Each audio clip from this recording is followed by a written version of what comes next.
ನನ್ನ ಗುರುದೇವ. ಕರ್ತವ್ಯ, ಔದಾರ್ಯ, ವೈರಾಗ್ಯ ಹಾಗೂ ಕರ್ತವ್ಯ ಈ ಕಲ್ಪನೆಗಳಿರುವ ಸಾಮಾನ್ಯ ಅರ್ಥಕ್ಕಿಂತ ನಮ್ಮ ಗುರುಗಳು ನೀಡುವ ಅರ್ಥವೇನೆಂಬುದನ್ನು ತಿಳಿದಿದ್ದೇವೆಂದು ಭಾವಿಸುತ್ತೇವೆ. ನಿಜವಾಗಿ ನಮಗೆ ಈ ಶಬ್ದಗಳ ಪರಿಚಯ ಎಷ್ಟು ಘನಿಷ್ಠವಾಗಿರುವುದೆಂದರೆ, ಯಾರಾದರೂ ತಮಗೆ ಆ ಶಬ್ದಗಳ ಅರ್ಥ ತಿಳಿದಿಲ್ಲ ಎಂದಾಗ ಆಶ್ಚರ್ಯಚಕಿತರಾಗುತ್ತೇವೆ.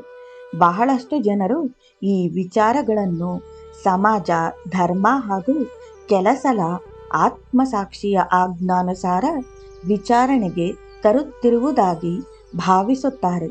ಈ ವಿಚಾರಗಳನ್ನು ತಿಳಿಯಲು ಪ್ರತಿಯೊಂದು ದಾರಿಯಿರುವ ಸಾಧ್ಯತೆ ಇದೆ ಎಂಬುದನ್ನು ಮನಗಾಣಲು ದುಸ್ತರವೆನಿಸುವಷ್ಟರ ಮಟ್ಟಿಗೆ ತಮ್ಮ ತಿಳುವಳಿಕೆಯು ನಮ್ಮ ಸುತ್ತಮುತ್ತಲಿನ ಜನರ ತಿಳುವಳಿಕೆಯೊಡನೆ ಸರಿ ಹೊಂದಿರುತ್ತದೆ. ಯಾವುದೇ ಸಂದರ್ಭವಿರಲಿ, ಧಾರ್ಮಿಕ ತತ್ವಗಳ ಸಮರ್ಥನೆ ನಮಗಿದೆ ಎಂಬ ವಿಶ್ವಾಸದಿಂದ ಹಿಂದಿನಂತೆಯೇ ಆಚರಿಸುವುದನ್ನು ಮುಂದುವರೆಸುತ್ತೇವೆ. ನಮಗೆಲ್ಲರಿಗೂ ಧಾರ್ಮಿಕ ಔದಾರ್ಯದ ಪದ್ಧತಿಯ ಪರಿಚಯವಿದೆ. ನಾನು ಅದನ್ನು ಕಂದಾಚಾರದ ಔದಾರ್ಯವೆನ್ನುತ್ತೇನೆ. ತಮ್ಮ ತಮ್ಮ ಧಾರ್ಮಿಕ ನಂಬುಗೆ ಏನೇ ಇದ್ದರೂ ಸದುದ್ದೇಶ ಹೊಂದಿದ ಸ್ತ್ರೀ ಪುರುಷರು ಇಂತಹ ಔದಾರ್ಯವನ್ನು ಜಗತ್ತಿನಾದ್ಯಂತ ಅನುಷ್ಠಾನಕ್ಕೆ ತರುತ್ತಿದ್ದಾರೆ. ತಟ್ಟೆಯಲ್ಲಿ ಅಥವಾ ವಿಶಿಷ್ಟ ಪಾತ್ರೆಯಲ್ಲಿ ಕೆಲ ನಾಣ್ಯಗಳನ್ನು ಹಾಕುವುದು, ಧರ್ಮನಿಷ್ಠ ಜನರು ಕಲ್ಪಿಸಿರುವ ವಿಶಿಷ್ಟ ಕಾರಣಗಳಿಗೆ ಹಣ ಕೊಡುವುದು, ಪದಾರ್ಥಗಳ ರೂಪದಲ್ಲಿ ಮಾಡುವ ಅರ್ಪಣೆಗಳು ಇವೆಲ್ಲವುಗಳ ಪರಿಚಯ ನಮಗೆ ಸಾಕಷ್ಟಿದೆ. ಪೂಜಾ ಸ್ಥಳಗಳ ಹೊರಗಿರುವ ಭಿಕ್ಷುಕರ ಕೈಯಲ್ಲಿ ನಾಣ್ಯಗಳನ್ನು ಹಾಕುವುದು ಇನ್ನೊಂದು ಪದ್ಧತಿ. ಇಂತಹ ಔದಾರ್ಯವನ್ನು ಪವಿತ್ರ ಕಾರ್ಯವೆಂದು, ಇದು ಕೊಡುವವನನ್ನು ಉನ್ನತ ಸ್ತರಕ್ಕೊಯ್ದು ಭಗವಂತನ ಕೃಪೆಯನ್ನು ದೊರಕಿಸಲು ಸಮರ್ಥವಾಗಿದೆ ಎಂದು ಭಾವಿಸಲಾಗಿದೆ. ಇಂತಹ ತೋರಿಕೆಯ ಸದಾಚಾರದಿಂದ ಪೌರ್ವಾತ್ಯ ಧರ್ಮಗಳು ಪಾಶ್ಚಾತ್ಯ ಧರ್ಮಗಳಿಗಿಂತ ಹೆಚ್ಚಿನ ಪ್ರಮಾಣದಲ್ಲಿ ಆಕ್ರಮಿತವಾಗಿವೆ. ಕೊಡುವವನು ಏನನ್ನು ತಾನೇ ಕೊಡುತ್ತಾನೆ? ಹಲವು ಸಲ ಅತಿ ಕಡಿಮೆ ಬೆಲೆಯ ತಾಮ್ರದ ನಾಣ್ಯವನ್ನಲ್ಲದೆ ಬೇರೆ ಏನನ್ನೂ ಕೊಡುವುದಿಲ್ಲ. ಅದೂ ಕೂಡ ಸಾಮಾನ್ಯವಾಗಿ ಬಡ ಭಿಕ್ಷುಕನಿಗೆ ಭಿಕ್ಷೆ ಬೇಡಿದ್ದುದಕ್ಕೆ ದಂಡನೆ ಎಂಬಂತೆ ಗದರಿಸಿ ನೀಡುವನು. ಇನ್ನೊಂದು ಧಾರ್ಮಿಕ ಕಟ್ಟಳೆ ಎಂಬ ಭಾವನೆಯಿಂದ ಕೊಟ್ಟಾಗ ಆತನ ಮುಖವು ಧರ್ಮದ ನಿಯಮವನ್ನು ಪಾಲಿಸಿದೆನೆಂಬ ಸಂತೋಷದಿಂದ ಕೆಳಗಟ್ಟುತ್ತದೆ. ಅನೇಕ ವೇಳೆ ಪೂಜಾ ಮಂದಿರಗಳಲ್ಲಿ ಪ್ರವೇಶಿಸುವಾಗ ಪ್ರಾಯಶ್ಚಿತ್ತಾತ್ಮಕವೂ ಆರಾಧನಾಪರವೂ ಆದ ಕ್ರಿಯೆಗಳಲ್ಲಿ ಇದು ಮೊದಲನೆಯದಾಗಿರುತ್ತದೆ. ಈ ದಾನದ ಇನ್ನೊಂದು ಮುಖವೆಂದರೆ ತಿಂದು ಉಳಿದ ಆಹಾರವನ್ನು ಕೊಟ್ಟು ಬಿಡುವುದು. ಇದು ಇನ್ನೂ ಊಟಕ್ಕೆ ಯೋಗ್ಯವಾಗಿರುವಾಗ ಕೊಟ್ಟರೆ ಮೆಚ್ಚಬಹುದಾದ ವಿಷಯ. ಆದರೆ ದಾನ ಕೊಡುವವನು ಸಾಮಾನ್ಯವಾಗಿ ತನ್ನ ಮನೆಯ ಜನಕ್ಕೆ ಕಡಿಮೆ ಬೀಳುವುದಿಲ್ಲ ಎಂಬುದನ್ನು ಮೊದಲು ಖಚಿತಪಡಿಸಿಕೊಳ್ಳುತ್ತಾನೆ. ಆದ್ದರಿಂದ ಯಾರು ತಿನ್ನಲಾರದಂತಾಗ ಮಾತ್ರ ಆ ಆಹಾರವನ್ನು ಬಹುವಾಗಿ ಹಸಿದು ಕಂಗಾಲಾಗಿ ತಾನು ತಿನ್ನುವ ಆಹಾರ ಎಂತಹುದು ಎಂಬುದನ್ನು ಕೂಡ ವಿಚಾರಿಸದಂತಹ ಬಡ ಭಿಕ್ಷುಕನಿಗೆ ನೀಡಲಾಗುತ್ತದೆ. ಮತ್ತು ಈ ದಾನವಾದರೂ ಒಳ್ಳೆಯ ಧಾರ್ಮಿಕ ಉಪದೇಶಗಳಿಗಿಂತಲೂ ಅನೇಕ ವೇಳೆ ಬೈಗುಳಗಳಿಂದ ಕೂಡಿರುತ್ತದೆ. ಮತ್ತೆ ಜ್ಯೋತಿಷಿಗಳ ಉಪದೇಶಕ್ಕೊಳಗಾಗಿ ಕೊಡುಗೆಗಳನ್ನು ಕೊಡುವುದುಂಟು.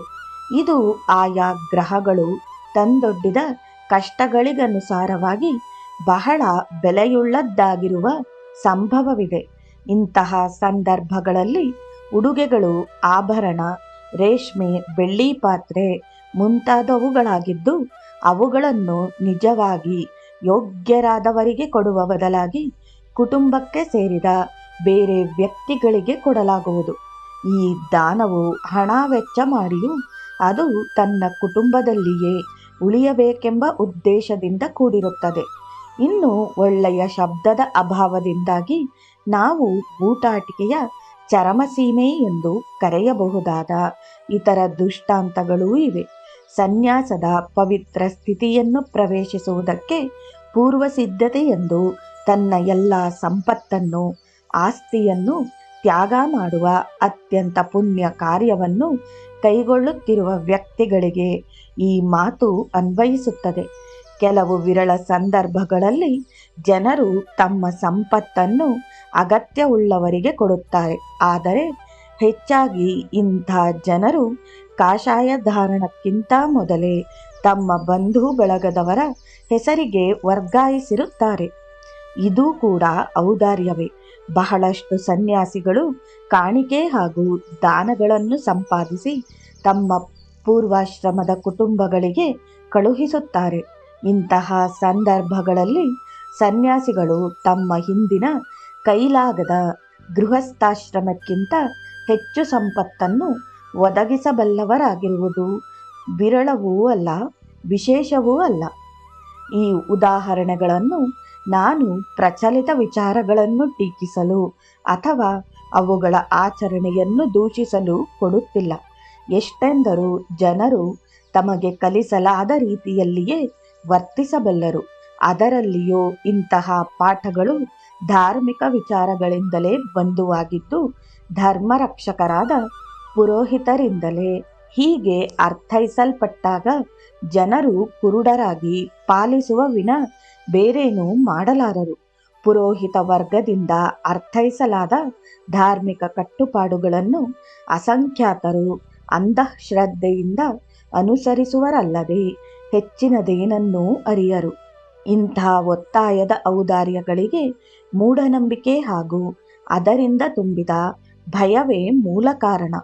ಮೂಢನಂಬಿಕೆಗಳನ್ನು ಬಿಸಾಡಿ ಸತ್ಯದ ಬೆಳಕನ್ನು ಜನ ನೋಡುವಂತಾದರೆ ಧಾರ್ಮಿಕ ಬೂಟಾಟಿಕೆಯ ಬಹುಭಾಗ ತನ್ನಿಂದ ತಾನೇ ಮಾಯವಾಗಬಲ್ಲದು. ಭಾರತದಲ್ಲಿ ಧರ್ಮವು ಜನತೆಯ ಮೇಲೆ ಅತಿ ಭದ್ರ ಹಾಗೂ ಬಿಗಿಯಾದ ಹಿಡಿತವನ್ನು ಹೊಂದಿದೆ. ಹುಟ್ಟುವುದರಿಂದ ಮೊದಲುಗೊಂಡು ಅಂತಿಮ ಶವ ಸಂಸ್ಕಾರದವರೆಗೆ ಜೀವನದ ಎಲ್ಲ ಅವಸ್ಥೆಗಳು ಶಾಸ್ತ್ರೀಯ ವಿಧಿ ವಿಧಾನಗಳು ಅಂಕಿತಕ್ಕೊಳಪಟ್ಟಿವೆ. ಜೀವಿಸಿರುವವರಿಗಾಗಲಿ ಮೃತರಿಗಾಗಲಿ ನಡೆಯುವ ಸಂಸ್ಕಾರದ ಪ್ರತಿಯೊಂದು ಹಂತದಲ್ಲಿಯೂ ಪೌರೋಹಿತ್ಯವನ್ನು ವಹಿಸುವವರು ತಮ್ಮ ಅಭಿರುಚಿಗಳನ್ನು ಆಸ್ಥೆಯಿಂದ ರಕ್ಷಿಸಲು ವಿಧಿಸುವ ಶುಲ್ಕವನ್ನು ನಯವಾದ ಮಾತಿನಲ್ಲಿ ದಕ್ಷಿಣೆ ಎಂದು ಕರೆದರು. ಇಂತಹ ಸಮಾಜದಲ್ಲಿ ಜನರು ತಮ್ಮ ಕಠಿಣ ಪರಿಶ್ರಮದ ಗಳಿಕೆಯ ಒಂದು ಅಂಶವನ್ನು ತೋರಿಕೆಯ ಸಂತೋಷದಿಂದ ಬಿಟ್ಟುಕೊಡುವುದನ್ನು ಮೌನವಾಗಿ ಸಹಿಸಬೇಕಲ್ಲದೆ ಮತ್ತೇನನ್ನೂ ಮಾಡಲಾರರು. ಆದರೆ ಹೆಚ್ಚು ಅನುಭವಿಕ ಜನರು ತಮಗಾಗುವ ಹಾನಿಯನ್ನು ಕಡಿಮೆ ಮಾಡಲು ಪುರೋಹಿತರೊಂದಿಗೆ ಚೌಕಾಸಿ ಮಾಡಿ ವಿಧಿಗೆ ಚ್ಯುತಿ ಬಾರದಂತೆ ಅದನ್ನು ಸಾಧ್ಯವಾದಷ್ಟು ಸರ್ವಗ್ರಾಹಿಯನ್ನಾಗಿ ಮಾಡುವರು. ಆದರೆ ಮೃದು ಸ್ವಭಾವದವರು ಮಾತ್ರ ಹೆಚ್ಚು ಕಷ್ಟಕ್ಕೊಳಗಾಗುತ್ತಾರೆ. ಈ ರೀತಿ ಬಳಲುವ ಬಡಪಾಯಿಗಳಿಗೆ ದೊರಕುವ ಒಂದೇ ಒಂದು ಪ್ರತಿಫಲವೆಂದರೆ ತಮ್ಮ ಕೈಲಾದ ಮಟ್ಟಿಗೆ ಮುಖದ ಮೇಲೆ ಧಾರ್ಮಿಕ ಭಾವನೆಯನ್ನು ಮೆರೆಸುವುದು ಮಾತ್ರ. ಇಷ್ಟೆಲ್ಲವನ್ನು ಹೇಳಿದ ಮೇಲೆ ಇಂತಹ ವಿದ್ಯಮಾನಗಳಿಗೆ ಕೇವಲ ಧರ್ಮಗಳೇ ಸ್ವತಃ ಹೊಣೆಯಲ್ಲ ಎಂಬುದನ್ನು ನಾನು ಎಲ್ಲ ಧರ್ಮಗಳ ಬಗೆಗೂ ನಿಷ್ಪಕ್ಷಪಾತವಾಗಿ ಹೇಳಲೇಬೇಕು. ನಾವು ಭಾರತದಲ್ಲಿ ಕಾಣುವಂತೆ ಇದೆಲ್ಲವೂ ಸುಲಭವಾಗಿ ಮೋಸ ಹೋಗುವ ಅನಕ್ಷರಸ್ಥ ಜನತೆಯ ಮೇಲೆ ಆಸೆ ಬುರುಕ ಪುರೋಹಿತ ವರ್ಗವು ಹೊಂದಿರುವ ಕಪಿಮುಷ್ಟಿಯ ಫಲವಾಗಿದೆ. ಈ ವಿಷಯದಲ್ಲಿ ನನ್ನ ಗುರುಗಳು ಬೋಧಿಸುವುದೇನು? ಮೊದಲನೆಯದಾಗಿ ತನ್ನ ಕುಟುಂಬದಲ್ಲಿ ಎಲ್ಲ ಅವಶ್ಯಕತೆಗಳನ್ನು ಪೂರೈಸುವವರೆಗೂ ಯಾವನಿಗೂ ಔದಾರ್ಯದ ಕಾರ್ಯಗಳಲ್ಲಿ ತೊಡಗಲು ಅಧಿಕಾರವಿಲ್ಲ. ತನ್ನ ಕುಟುಂಬ ಜೀವನಕ್ಕೆ ಬೇಕಾದುದಕ್ಕಿಂತ ಹೆಚ್ಚಾದುದೆಂದು ಮನವರಿಕೆ ಮಾಡಿಕೊಳ್ಳದೆ ಹಣ ಹಾಗೂ ವಸ್ತು ರೂಪದಲ್ಲಿ ದಾನ ಕೊಡುವ ಅಧಿಕಾರ ಯಾರಿಗೂ ಇಲ್ಲ. ಇದು ಕೇವಲ ಒಬ್ಬನನ್ನು ದೋಚಿ ಇನ್ನೊಬ್ಬನಿಗೆ ಕೊಟ್ಟಂತೆ. ಮೇಲುನೋಟಕ್ಕೆ ಈ ಮಾತು ಬಹು ಸ್ವಾರ್ಥದ್ದೆಂದೆನಿಸುತ್ತದೆ. ಒಮ್ಮೆ ಈ ವಿಷಯವಾಗಿ ಗುರುಗಳೊಂದಿಗೆ ದೀರ್ಘವಾಗಿ ಚರ್ಚಿಸಿದೆ. ಗುರುಗಳು ಹೇಳಿದರು, ನೋಡಿ, ನೀವು ಸ್ವಲ್ಪ ಹಣವನ್ನು ದಾನವಾಗಿ ಕೊಡಲಿಚ್ಛಿಸುವಿರೆನ್ನೋಣ. ನಿಮ್ಮ ಕುಟುಂಬ ಅದರಿಂದ ಕಷ್ಟವನ್ನು ಎದುರಿಸುವಂತಾದರೆ ಇದನ್ನು ನೀವು ಔದಾರ್ಯವೆನ್ನುವಿರಾ? ನಾನು ಮಾತ್ರ ಇದನ್ನು ಮೂರ್ಖತನ ಎನ್ನುತ್ತೇನೆ. ಗೃಹಸ್ಥರಾದ ನಿಮ್ಮ ಕರ್ತವ್ಯವೇನು? ಯಾವಾಗ ನಿಮ್ಮ ಲಗ್ನವಾಗಿ ಮನೆಯ ಕುಟುಂಬ ನಿರ್ವಹಣೆಯ ಭಾರವನ್ನು ಒಪ್ಪಿಕೊಳ್ಳುವಿರೋ ಆಗ ಕುಟುಂಬದ ಕೆಲ ಕರ್ತವ್ಯಗಳ ಭಾರವನ್ನು ಒಪ್ಪಿಕೊಂಡಂತಾಗುತ್ತದೆ.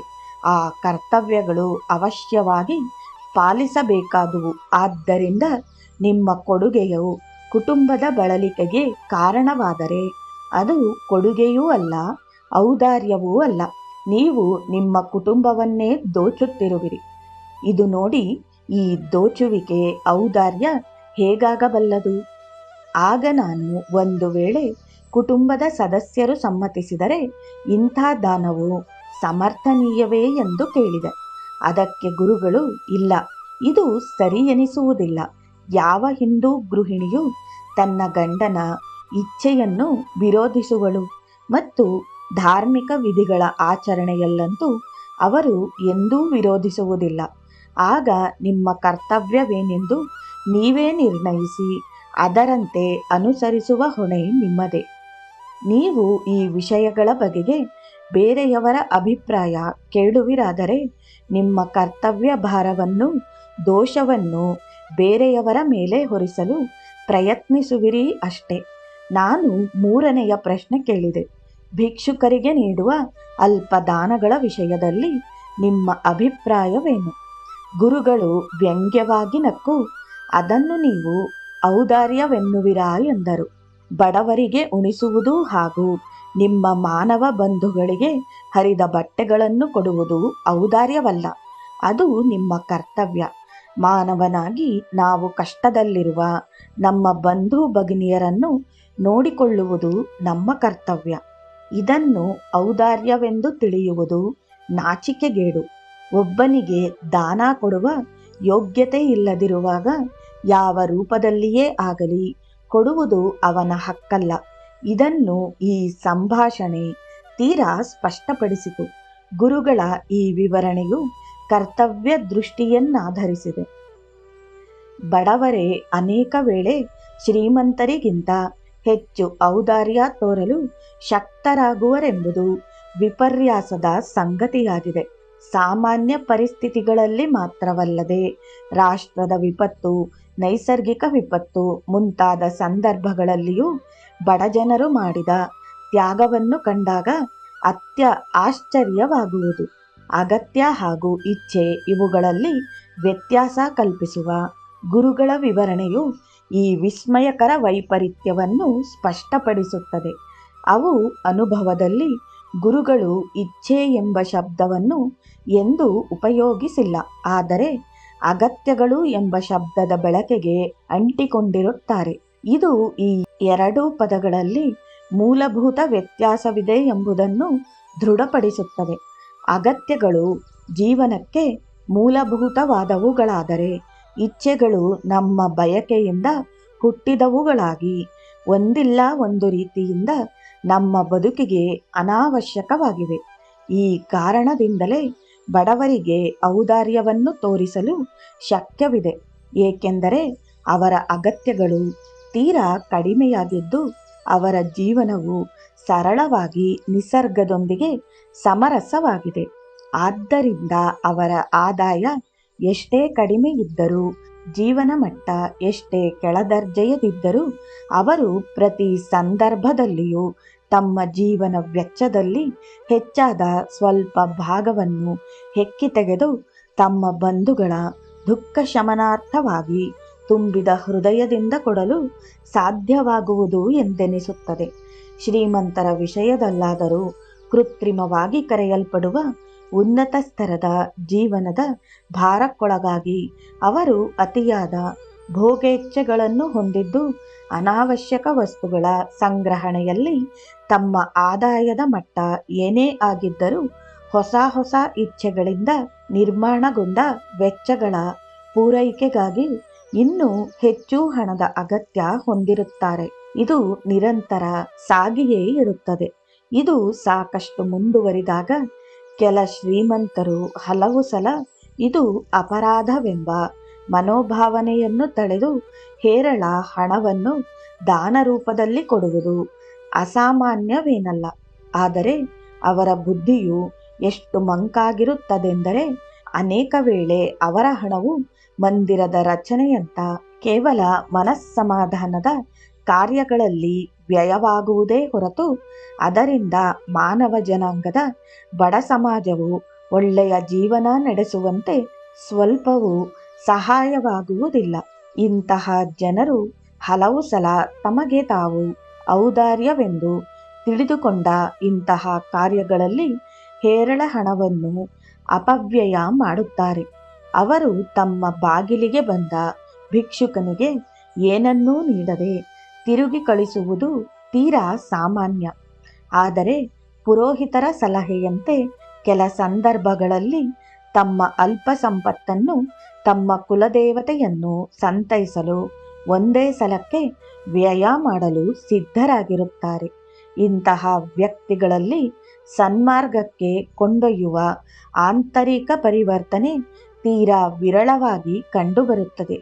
ತಾವು ಮಾಡಿದ ಪಾಪದ ಫಲದ ಭೀತಿಯು ಕೇವಲ ಅಂಧಶ್ರದ್ಧೆಯ ಬಲವಾಗಿ ಪರಿಣಮಿಸಿ ಒಂದಾದ ನಂತರ ಇನ್ನೊಂದು ಪ್ರಾಯಶ್ಚಿತ್ತದ ಧಾರ್ಮಿಕ ವಿಧಿವಿಧಾನಗಳನ್ನು ಅನುಸರಿಸುವಂತೆ ಪ್ರೇರೇಪಿಸುತ್ತದೆ. ಅವರಲ್ಲಿ ಹೃದಯ ಪರಿವರ್ತನೆಯಾಗುವುದಿಲ್ಲ. ಕೇವಲ ಭಯಭೀತರಾಗಿ ಅವರು ಮುಳುಗುವ ದೋಣಿಯಿಂದ ನೀರನ್ನು ಮೈಮರೆತು ಚೆಲ್ಲುವಂತೆ ಅನ್ಯಾಯದಿಂದ ಗಳಿಸಿದ ತಮ್ಮ ಸಂಪತ್ತಿನ ಭಾರವನ್ನು ಹಗುರ ಮಾಡಿಕೊಳ್ಳುತ್ತಾರೆ. ಒಂದು ವೇಳೆ ಶ್ರೀಮಂತರು ಗುರುಗಳ ಬೋಧನೆಯ ಪ್ರಕಾರ ಸರಳವಾಗಿ ಜೀವಿಸುವುದಾದರೆ ಹೆಚ್ಚಿಗೆ ಉಳಿದ ಹಣವೇ ಬಹುದೊಡ್ಡ ಮೊತ್ತವಾಗುತ್ತದೆ. ಇದೇ ನಿಯಮವು ಅಂತಾರಾಷ್ಟ್ರೀಯ ಸ್ತರದಲ್ಲಿಯೂ ಅನ್ವಯಿಸುವುದು. ಕೆಲವು ರಾಷ್ಟ್ರಗಳು ಸಂಪದ್ಭರಿತವಾಗಿದ್ದರೂ ಅದರ ಸ್ವಲ್ಪ ಭಾಗವನ್ನು ಸಂಪತ್ತಿನ ಅವಶ್ಯಕತೆ ಹೆಚ್ಚಾಗಿರುವ ರಾಷ್ಟ್ರಗಳಿಗೆ ಕೊಡಲು ಸಮ್ಮತಿಸದಾಗಿವೆ. ಅನೇಕ ವೇಳೆ ಕೊಡಲು ಅಸಮರ್ಥವೂ ಆಗಿವೆ. ಇದು ಧಾರಾಳವಾಗಿರುವ ನೈಸರ್ಗಿಕ ಸಂಪತ್ತಿನ ಕೊಡುಗೆಗಳು ಕೇವಲ ಜನರ ಸ್ವತ್ತಾಗದಂತೆ ಸಮಸ್ತ ಮಾನವರಿಗೂ ಲಭ್ಯವಾಗುವ ಹಾಗೆ ಎಲ್ಲವೂ ತಮ್ಮ ವೈಯಕ್ತಿಕ ಜೀವನವನ್ನು ಹೇಗೆ ರೂಪಿಸಿಕೊಳ್ಳಬೇಕೆಂಬ ಸಾರ್ವತ್ರಿಕವಾದ ತಿಳುವಳಿಕೆಯನ್ನು ಅಪೇಕ್ಷಿಸುತ್ತದೆ. ಅಭಿವೃದ್ಧಿ ಹೊಂದದ ರಾಷ್ಟ್ರಗಳಲ್ಲಿ ಜನಸಂಖ್ಯೆಯನ್ನು ಕಡಿಮೆ ಮಾಡುವ ವಿಷಯವನ್ನು ಕುರಿತು ಒಂದು ಚರ್ಚೆ ಪಾಶ್ಚಾತ್ಯರ ರಾಜಧಾನಿಯೊಂದರಲ್ಲಿ ನಡೆದುದು ನನಗೆ ನೆನಪಾಗುತ್ತದೆ. ಕೆಲ ಹಿತೈಷಿ ಮಿತ್ರರು ಭಾರತದಂತಹ ದೇಶಗಳಲ್ಲಿ ಜನಸಂಖ್ಯಾ ಬೆಳವಣಿಗೆಯನ್ನು ತಡೆಯಲು ಉಗ್ರ ಕ್ರಮ ಕೈಗೊಂಡರೆ ಆ ಭೂಮಿ ಹಾಲು ಜೇನುಗಳಿಂದ ತುಂಬಿ ಹರಿಯುವಂತಾಗುವುದೆಂದು ಸಾಧಿಸಲು ಪ್ರಯತ್ನಿಸುತ್ತಿದ್ದರು. ಆಗ ಭಾರತದ ಒಬ್ಬ ಸಭ್ಯ ಗೃಹಸ್ಥರು ಸಂಯುಕ್ತ ರಾಷ್ಟ್ರದ ಆಯೋಗದ ವರದಿಯ ಅಂಕಿ ಸಂಖ್ಯೆಗಳ ಪ್ರಕಾರ ಪಾಶ್ಚಾತ್ಯ ರಾಷ್ಟ್ರಗಳಲ್ಲಿ ಒಂದು ಮಗುವಿನ ಪೋಷಣೆಗಾಗಿ ಮೊದಲನೆಯ ವರ್ಷ ಮಾಡಲಾಗುವ ವೆಚ್ಚವು ಅಭಿವೃದ್ಧಿ ಹೊಂದದ ದೇಶಗಳಲ್ಲಿ 500 ಮಕ್ಕಳನ್ನು ಪೋಷಿಸಲು ಸಾಕಾಗುತ್ತದೆ ಎಂದು ಹೇಳಿದಾಗ ಚರ್ಚೆಯು ಒಮ್ಮೆಲೆ ಮುಕ್ತಾಯವಾಯಿತು. ಉಪಲಬ್ಧವಿರುವ ವಿಶ್ವದ ಸಂಪನ್ಮೂಲಗಳಿಂದ ಜಗತ್ತಿನ ಎಲ್ಲ ಜನರಿಗೂ ಸರಿಯಾದ ಲಾಭವಾಗಬೇಕಾದರೆ ಪಾಶ್ಚಾತ್ಯ ರಾಷ್ಟ್ರಗಳಲ್ಲಾಗುವ ಸಂಪತ್ತಿನ ದುಂದುಬಳಕೆ ಹಾಗೂ ಅವರು ತಮ್ಮ ಬಳಕೆಯಲ್ಲಿ ಮಾಡಬೇಕಾದ ನಿಯಂತ್ರಣದ ಕಡೆಗೆ ಈ ಮಾತು ಗಮನವನ್ನು ಸೆಳೆಯುತ್ತದೆ. ಎಲ್ಲರೂ ಗಮನಿಸಬೇಕಾದ ಮಹತ್ವದ ವಾಸ್ತವಾಂಶವೆಂದರೆ ಬಡತನವು ಔದಾರ್ಯವನ್ನು ಹೆಚ್ಚಿಸಿದರೆ ಅಧಿಕ ಸಂಪತ್ತು ಸ್ವಾರ್ಥವನ್ನು ಹೆಚ್ಚಿಸುತ್ತದೆ. ಗುರುಗಳು ಇದನ್ನು ಅಭ್ಯಾಸಿಗಳಿಗೂ ಕಟ್ಟುನಿಟ್ಟಾಗಿ ಪಾಲಿಸಲು ಒತ್ತಾಯ ಪಡಿಸುತ್ತಾರೆ. ಅಭ್ಯಾಸಿಗಳು ಕೊಡುವ ದೇಣಿಗೆಗಳನ್ನು ಸ್ವೀಕರಿಸಿ ಅವರು ಪದೇ ಪದೇ ನಿರಾಕರಿಸುವುದನ್ನು ನಾನು ನೋಡಿದ್ದೇನೆ. ಅವರು ಅಭ್ಯಾಸಿಯನ್ನು, ನೀವು ಎಲ್ಲಿ ಕೆಲಸ ಮಾಡುವಿರಿ, ನಿಮ್ಮ ಆದಾಯವೆಷ್ಟು, ನಿಮ್ಮ ಮದುವೆಯಾಗಿದೆಯಾ, ನಿಮಗೆ ಆಶ್ರಿತರು ಎಷ್ಟು ಜನ ಎಂಬುದನ್ನು ತಪ್ಪದೆ ಕೇಳುತ್ತಾರೆ. ಇದಾದ ಮೇಲೆಯೂ ಅವರ ಉತ್ತರಗಳಿಂದ ತೃಪ್ತರಾದರೆ ಮಾತ್ರ ದೇಣಿಗೆಯನ್ನು ಸ್ವೀಕರಿಸಬಹುದು. ಕೆಲ ಸಂದರ್ಭಗಳಲ್ಲಿ ಈ ಎಲ್ಲ ವಿವರಗಳನ್ನು ಕೇಳಿಯೂ ದೇಣಿಗೆಯನ್ನು ನಿರಾಕರಿಸಿದ್ದಾರೆ. ನಾನು ಕೆಲ ದೇಣಿಗೆಗಳನ್ನು ಏಕೆ ನಿರಾಕರಿಸಿದಿರೆಂದು ಕೇಳಿದೆ. ಅವರು ಹೀಗೆ ಹೇಳಿದರು: ಕೆಲ ಜನರು ಪ್ರಾಮಾಣಿಕವಾಗಿ ಸಂಸ್ಥೆಗೆ ಸಹಾಯ ಮಾಡಲು ಬಯಸುತ್ತಾರೆ. ಅಂತಹವರಿಗೆ ಒಂದು ವೇಳೆ ನಿಜವಾಗಿ ಕೊಡುವ ಸಾಮರ್ಥ್ಯವಿದ್ದರೆ ನಾನು ಅದನ್ನು ಸ್ವೀಕರಿಸುತ್ತೇನೆ. ಮತ್ತೆ ಕೆಲವರು ತಾವು ಕೊಡುಗೈಯವರೆಂದು ನನ್ನನ್ನು ಪ್ರಭಾವಿತನನ್ನಾಗಿ ಮಾಡಲು ದೇಣಿಗೆ ಕೊಡುವರು. ಈ ದೇಣಿಗೆಯು ಮನಸ್ಸಿನಿಂದಲ್ಲದೆ ಕೇವಲ ಜೇಬಿನಿಂದ ಬಂದುದು. ಇಂಥ ಸಂದರ್ಭಗಳಲ್ಲಿ ನಾನದನ್ನು ನಿರಾಕರಿಸುತ್ತೇನೆ. ಗುರುಗಳ ದೃಷ್ಟಿಯಲ್ಲಿ ಕೇವಲ ದೇಣಿಗೆ ಅರ್ಥಹೀನವಾದುದು. ಅವರು ಹಣಕ್ಕೆ ಲಕ್ಷ್ಯ ಕೊಡುವುದಿಲ್ಲ. ಆದರೆ ಇದು ಅಭ್ಯಾಸಿಯಲ್ಲಿದ್ದ ಗುರುಗಳ ಹಾಗೂ ಸಂಸ್ಥೆಯ ಬಗೆಗಿನ ಪ್ರೀತಿಯನ್ನು ಸೂಚಿಸುತ್ತದೆ. ಆದ್ದರಿಂದ ಗುರುಗಳು ದೇಣಿಗೆಯನ್ನು ಕೊಡುವವನ ಪ್ರೀತಿಯ ಪ್ರತೀಕವೆಂದು ಸ್ವೀಕರಿಸುತ್ತಾರೆ. 2 ಸಂದರ್ಭಗಳಲ್ಲಿ ಗುರುಗಳು ನಿಜವಾಗಿ ದೊಡ್ಡ ದೇಣಿಗೆಗಳನ್ನು ನಿರಾಕರಿಸುವುದು ನನಗೆ ಗೊತ್ತು. ಅವುಗಳ ಮೊತ್ತ ಎಷ್ಟು ದೊಡ್ಡದಾಗಿತ್ತೆಂದರೆ ಗುರುಗಳ ಮಟ್ಟಕ್ಕಿಂತ ಕೆಳಗಿನ ಯಾವನಾದರೂ ತತ್ಕ್ಷಣ ಅದನ್ನು ಸ್ವೀಕರಿಸಬಹುದಾಗಿತ್ತು. ಇದಕ್ಕೆ ಪ್ರತಿಯಾಗಿ ಒಬ್ಬ ಮಹಿಳಾ ಅಭ್ಯಾಸಿಯು ವಿನಮ್ರಳಾಗಿ ಸಂಕೋಚದಿಂದ ಹಿಂಜರಿಯುತ್ತಾ ಕಂಬನಿದುಂಬಿ ತೀರಾ ಕಡಿಮೆ ಮೊತ್ತವನ್ನು ದೇಣಿಗೆಯಾಗಿ ಕೊಟ್ಟಾಗಲೂ ಅತ್ಯಂತ ದಯಾರ್ಧರಾದುದು ನನಗೆ ಗೊತ್ತಿದೆ. ಗುರುಗಳು ಈ ದೇಣಿಗೆಯಿಂದ ಅತ್ಯಂತ ಸಂತುಷ್ಟರಾಗಿ ಅದನ್ನು ಕೂಡಲೇ ಒಪ್ಪಿ ಈ ವಿಷಯವನ್ನು ಪ್ರತಿಯೊಬ್ಬರಿಗೂ ಅನೇಕ ತಿಂಗಳುಗಳವರೆಗೆ ಹೇಳುತ್ತಲೇ ಇದ್ದರು. ಇಷ್ಟು ಕಡಿಮೆ ಮೊತ್ತದ ವಿಷಯದಲ್ಲಿ ಇಷ್ಟೇಕೆ ಸಂಭ್ರಮವೆಂದು ನಾನು ಅವರನ್ನು ಕೇಳಿದೆ.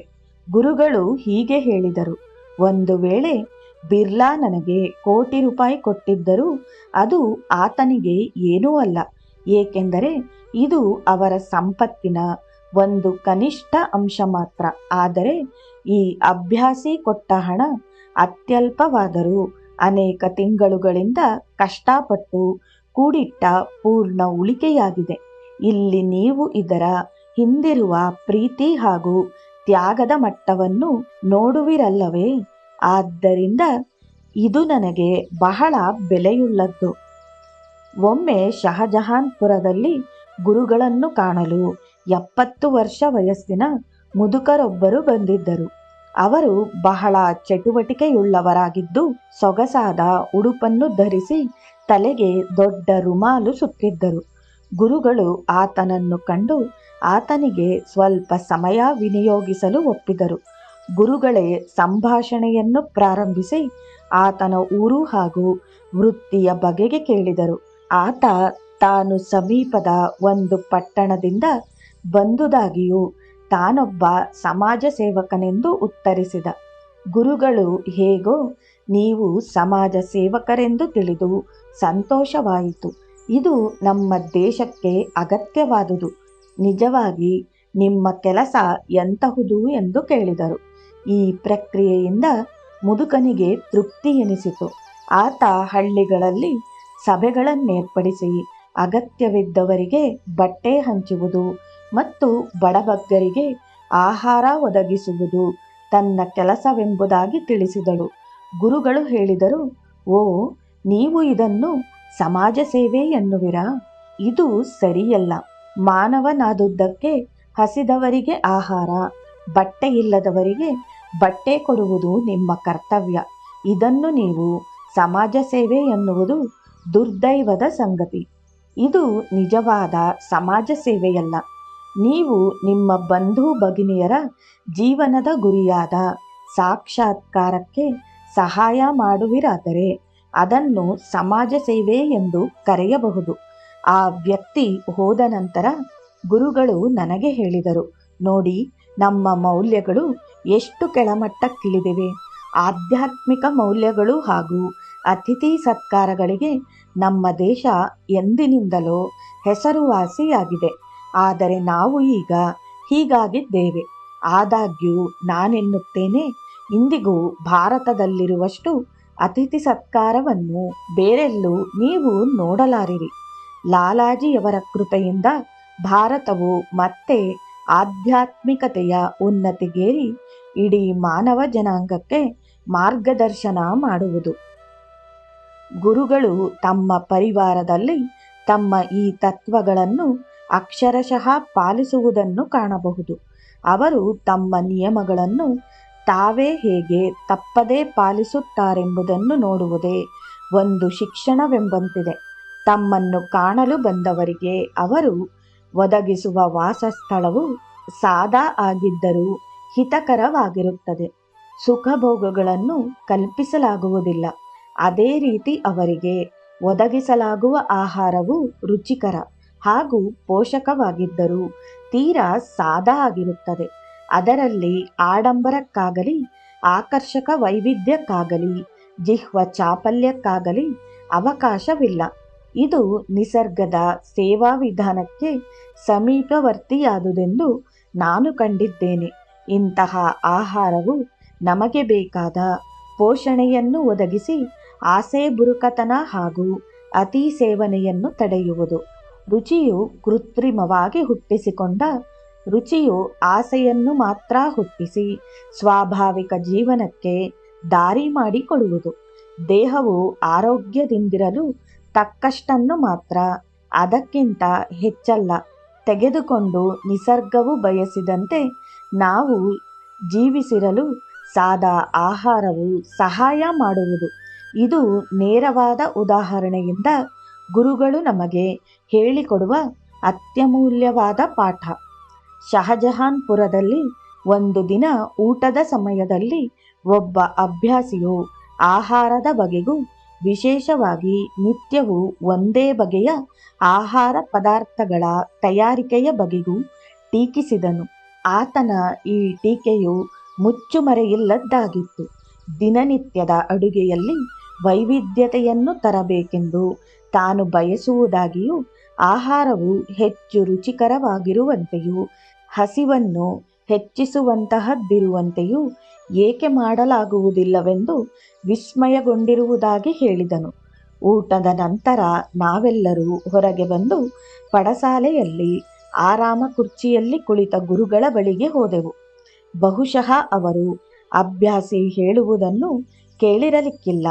ಆದಾಗ್ಯೂ ನಾವು ಅವರ ಹತ್ತಿರ ಹೋಗುತ್ತಿರುವಾಗಲೇ ಕುರ್ಚಿಯಿಂದ ಎದ್ದು ನಮ್ಮತ್ತ ಕೆಲ ಹೆಜ್ಜೆಯಿಂದ ಮುಂದೆ ಬಂದು ಸಂತುಷ್ಟ ಅಭ್ಯಾಸಿಗೆ, ಇಲ್ಲಿ ನೋಡಿ, ದೇಹಕ್ಕೆ ನಾನು ಸಾದಾ ಆಹಾರವನ್ನು, ಆದರೆ ಆತ್ಮಕ್ಕೆ ದಿವ್ಯ ಆಹಾರವನ್ನು ಒದಗಿಸುತ್ತೇನೆ ಎಂದು ಹೇಳಿ ನಂತರ ಹುಕ್ಕಾ ಸೇದಲು ತಮ್ಮ ಕುರ್ಚಿಗೆ ಹಿಂತಿರುಗಿದರು. ಕೆಲವು ನಿಮಿಷಗಳ ನಂತರ ಅವರೊಂದಿಗೆ ನಾನೊಬ್ಬನೇ ಇರುವ ಅವಕಾಶ ಸಿಕ್ಕಿತು. ಆಗ ಅವರು, ನೋಡಿ, ಜನರು ನನ್ನಿಂದ ಏನನ್ನು ಅಪೇಕ್ಷಿಸುವರು? ನಾನು ಅವರ ಆತ್ಮೋನ್ನತಿಯ ಪೂರ್ಣ ಜವಾಬ್ದಾರಿಯನ್ನು ತೆಗೆದುಕೊಳ್ಳಬಲ್ಲೆ. ಆದರೆ ದೇಹದ ಬಗ್ಗೆ ತಾವೇ ಸ್ವತಃ ನೋಡಿಕೊಳ್ಳಬೇಕೆಂದು ಹೇಳಿದ್ದೇನೆ. ಒಳ್ಳೆಯ ಆಹಾರವನ್ನು ಕೊಡಲು ನಾನು ಪ್ರಯತ್ನಿಸುತ್ತೇನೆ. ದೇಹವು ಸದೃಢವಾಗಿರುವಂತೆ ಜೀವನ ನಿರ್ವಹಣಕ್ಕೆ ತಕ್ಕಷ್ಟು ಆಹಾರವನ್ನು ನಾವು ಸೇವಿಸಬೇಕು. ಆಹಾರವು ರುಚಿಗಾಗಿ ಇರುವುದಲ್ಲ, ಇದು ಪೋಷಣೆಗೆ ಮಾತ್ರ. ಈ ಉದ್ದೇಶಕ್ಕಾಗಿ ನಾನು ಸಾಕಷ್ಟು ಒಳ್ಳೆಯ ಆಹಾರ ಕೊಡುವೆನೆಂದು ನನಗೆನಿಸುತ್ತದೆ. ಜನರಿಗೆ ಅವರ ಆಧ್ಯಾತ್ಮಿಕ ಅವಶ್ಯಕತೆಗಳನ್ನು ಪೂರೈಸಲು ನಾನು ಸದಾ ಸಿದ್ಧನಿದ್ದೇನೆ. ಆದರೆ ಅವರಿಗಾಗಿ ರುಚಿಕರ ಪಕ್ವಾನ್ನವನ್ನು ಕೂಡ ಪೂರೈಸಲು ನಾನಿಲ್ಲಿರುವೆನೆಂದು ಅವರು ಭಾವಿಸಿದರೆ ನಾನೇನು ಮಾಡಬಲ್ಲೆ ಎಂದರು. ಸಾಲ ಮಾಡಿದ ಹಣದಿಂದ ತೋರಿಕೆಯ ದೊಡ್ಡಸ್ತಿಕೆಯನ್ನು ಮೆರೆಸಿ ಎಷ್ಟೋ ಕುಟುಂಬಗಳು ಹಾಳಾಗಿವೆ.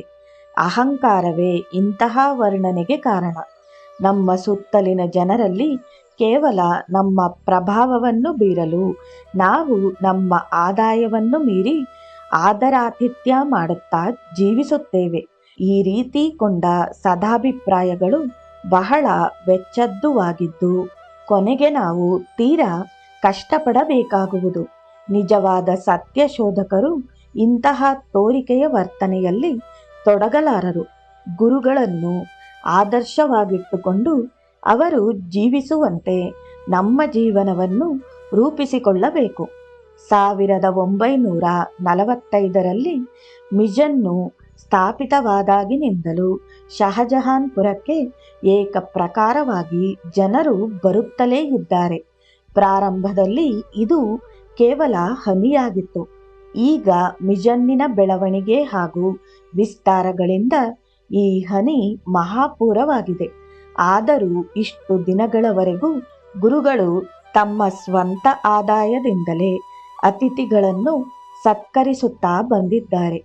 ಅವರ ಆದಾಯ ಯಾವಾಗಲೂ ಬಹಳ ಕಡಿಮೆಯಾಗಿಯೇ ಇದೆ. ಪ್ರತಿ ವರ್ಷ ಅವರನ್ನು ನೋಡಲು ಹೋಗುವ ಸಾವಿರಾರು ಜನರು ಊಟಕ್ಕಾಗಿ ಹಾಗೂ ಕೆಲವರ ಬಟ್ಟೆಗಾಗಿ ಕೂಡ ಅವರು ಹೇಗೆ ಪೂರೈಸುತ್ತಾ ಬಂದಿದ್ದಾರೆಂಬುದು ಆಶ್ಚರ್ಯದ ಸಂಗತಿಯೇ. ನೌಕರಿಯಲ್ಲಿದ್ದಾಗ ಅವರು ಹೇಳಿಕೊಳ್ಳುವಷ್ಟು ಉಚ್ಚ ಸ್ಥಾನದಲ್ಲಿರಲಿಲ್ಲವೆಂಬುದು, ಅದರಿಂದ ಯಾವ ಉಳಿತಾಯಕ್ಕೂ ಅವಕಾಶವಿರಲಿಲ್ಲವೆಂಬುದು ಅವರ ಪರಿಚಯಸ್ಥರಿಗೆ ತಿಳಿದೇ ಇದೆ. ಎಲ್ಲ ಆಡಂಬರವನ್ನು, ಅನಾವಶ್ಯಕ ಸುಖ ಸಾಮಗ್ರಿಗಳನ್ನು ತ್ಯಜಿಸಿ ಸರಳ ರೀತಿಯಲ್ಲಿ ಜೀವನ ಸಾಗಿಸಿದ್ದಾದರೆ ಬಹು ಕಡಿಮೆ ಆದಾಯವೂ ಕೂಡ ಜೀವನದುದ್ದಕ್ಕೂ ಸಹಕಾರಿಯಾಗುವಂತೆ ನೋಡಿಕೊಳ್ಳಬಹುದು ಎಂಬುದು ಅವರ ಜೀವನ ವಿಧಾನವನ್ನು ಅಭ್ಯಸಿಸಿದಾಗ ಸ್ಪಷ್ಟವಾಗುತ್ತದೆ. ನಿಸರ್ಗಕ್ಕೆ ಹೊಂದಿಕೊಂಡು ಸರಳವಾಗಿರು ಎಂಬುದು ಗುರುಗಳು ಪ್ರಸ್ತುತ ಮಾನವ ಕುಲಕ್ಕೆ ಕೊಟ್ಟ ಕರೆಯಾಗಿದೆ. ಅವರು ಬೇರೆಯವರಿಗೆ ಜೀವಿಸಲು ಹೇಳುವಂತೆ ತಾವು ಸ್ವತಃ ಜೀವಿಸುತ್ತಾರೆ. ಎಲ್ಲ ಕೃತ್ರಿಮ ಜೀವನವು ಅನಾವಶ್ಯಕ, ಹಾನಿಕಾರಕ ಮತ್ತು ಹಲವು ಸಲ ಬೂಟಾಟಿಕೆಯದಾಗಿರುತ್ತದೆಂದು ಗುರುಗಳು ಭಾವಿಸುತ್ತಾರೆ. ನಾವು ತೋರುವ ಆದರಾತಿಥ್ಯ ನಮ್ಮ ಆದಾಯಕ್ಕೆ ತಕ್ಕಂತೆ ಇರಬೇಕು. ಸಾಲ ಮಾಡಿದ ಹಣವನ್ನು ಆಧರಿಸಿದ ಆಡಂಬರದ ಆದರಾತಿಥ್ಯವು ಕೇವಲ ಢೋಂಗಿತನದ್ದಾಗಿದ್ದು ಜನರನ್ನು ಪ್ರಭಾವಿತಗೊಳಿಸುವ ಉದ್ದೇಶದಿಂದ ಕೂಡಿರುತ್ತದೆ. ಅದು ಅಸತ್ಯ, ಅವಾಸ್ತವಿಕ ಹಾಗೂ ನೈಜತೆಗೆ ವಿರುದ್ಧವಾದುದು. ಈ ನೀತಿ ಪಾಠವನ್ನು ನಾವೆಲ್ಲರೂ ಸ್ವತಃ ಅಳವಡಿಸಿಕೊಂಡು ಪ್ರಸಾರಗೊಳಿಸುವುದು ಅವಶ್ಯವಿದೆ. ಧಾರ್ಮಿಕ ಜೀವನವನ್ನು ಅನುಸರಿಸುವುದಕ್ಕೆ ಮೊದಲು ಎಲ್ಲ ಆಸ್ತಿಪಾಸ್ತಿಯನ್ನು ಬಿಟ್ಟುಕೊಡುವಂತೆ ಬಹುತೇಕ ಧರ್ಮಗಳು ಜೀವಿಸುವ ನಿಬಂಧನೆಯ ಬಗೆಗೆ ನಾನು ಗುರುಗಳೊಡನೆ ದೀರ್ಘವಾಗಿ ಚರ್ಚಿಸಿದ್ದೇನೆ. ಕೆಲವಂತೂ ಕೌಟುಂಬಿಕ ಜೀವನವನ್ನು ಪೂರ್ತಿ ಬಿಟ್ಟುಕೊಟ್ಟು ತಾಪಸ ಜೀವನವನ್ನು ಸ್ವೀಕರಿಸುವಂತೆ ವಿಧಿಸುತ್ತದೆ. ಈ ವಿಧಿಗಳು ಅನಾವಶ್ಯಕವೆಂದು, ಅವುಗಳಲ್ಲಿ ಕೆಲವು ನಿಸರ್ಗ ವಿರುದ್ಧವಾಗಬಹುದೆಂದು ಗುರುಗಳು ಖಂಡಿತವಾಗಿ ಹೇಳುತ್ತಾರೆ. ಅವರೆನ್ನುತ್ತಾರೆ, ನ್ಯಾಯವಾಗಿ ಸಂಪತ್ತನ್ನು ಶೇಖರಿಸುವುದರಲ್ಲಿ ತಪ್ಪೇನಿದೆ? ಮನುಷ್ಯನು ಕೆಲಸ ಮಾಡಿದಾಗ ಅದಕ್ಕೆ ತಕ್ಕ ಪ್ರತಿಫಲ ಪಡೆಯುವ ಹಕ್ಕು ಆತನಿಗಿದೆ. ಸಂಪತ್ತಿನ ಅಪವ್ಯಯಕ್ಕೆ ಅನೇಕ ದಾರಿಗಳಿರುವಂತೆ ಸದುಪಯೋಗಕ್ಕೂ ಒಂದು ದಾರಿಯಿದೆ. ಸಂಪತ್ತು ಕೇವಲ ಒಂದು ಶಕ್ತಿ. ಮಾನವ ಜನಾಂಗದ ಒಳಿತಿಗಾಗಿ ರಚನಾತ್ಮಕ ರೀತಿಯಲ್ಲಿ ಬಳಸಿದರೆ ಎಲ್ಲ ಶಕ್ತಿಯೂ ಒಳ್ಳೆಯದೇ. ನ್ಯಾಯವಾಗಿ ಹಣವನ್ನು ಗಳಿಸುವುದು ಪ್ರತಿಯೊಬ್ಬನ ಹಕ್ಕು. ಅದರಲ್ಲಿ ನನಗೇನು ತಪ್ಪು ಕಾಣಿಸುವುದಿಲ್ಲ. ಆದರೆ ಸಂಪತ್ತಿನಲ್ಲಿ ನಮಗೆ ಆಸಕ್ತಿ ಇರಕೂಡದು. ಅದು ನಮ್ಮ ಧ್ಯೇಯವಾಗಬಾರದು. ನಮ್ಮ ಗುರಿ ಯಾವಾಗಲೂ ನಿಶ್ಚಿತವಾಗಿರಬೇಕು. ಅದರಿಂದ ನಾವು ವಿಚಲಿತರಾಗಕೂಡದು. ದಾರಿಯಲ್ಲಿ ಏನೇ ಬರಲಿ ನಾವು ನಮ್ಮ ಗುರಿಯತ್ತ ಸಾಗುತ್ತಲೇ ಹೋಗಬೇಕು. ನೀವು ಸಂಪತ್ತನ್ನು ನದಿಯೆಂದು ತಿಳಿಯತಕ್ಕದ್ದು.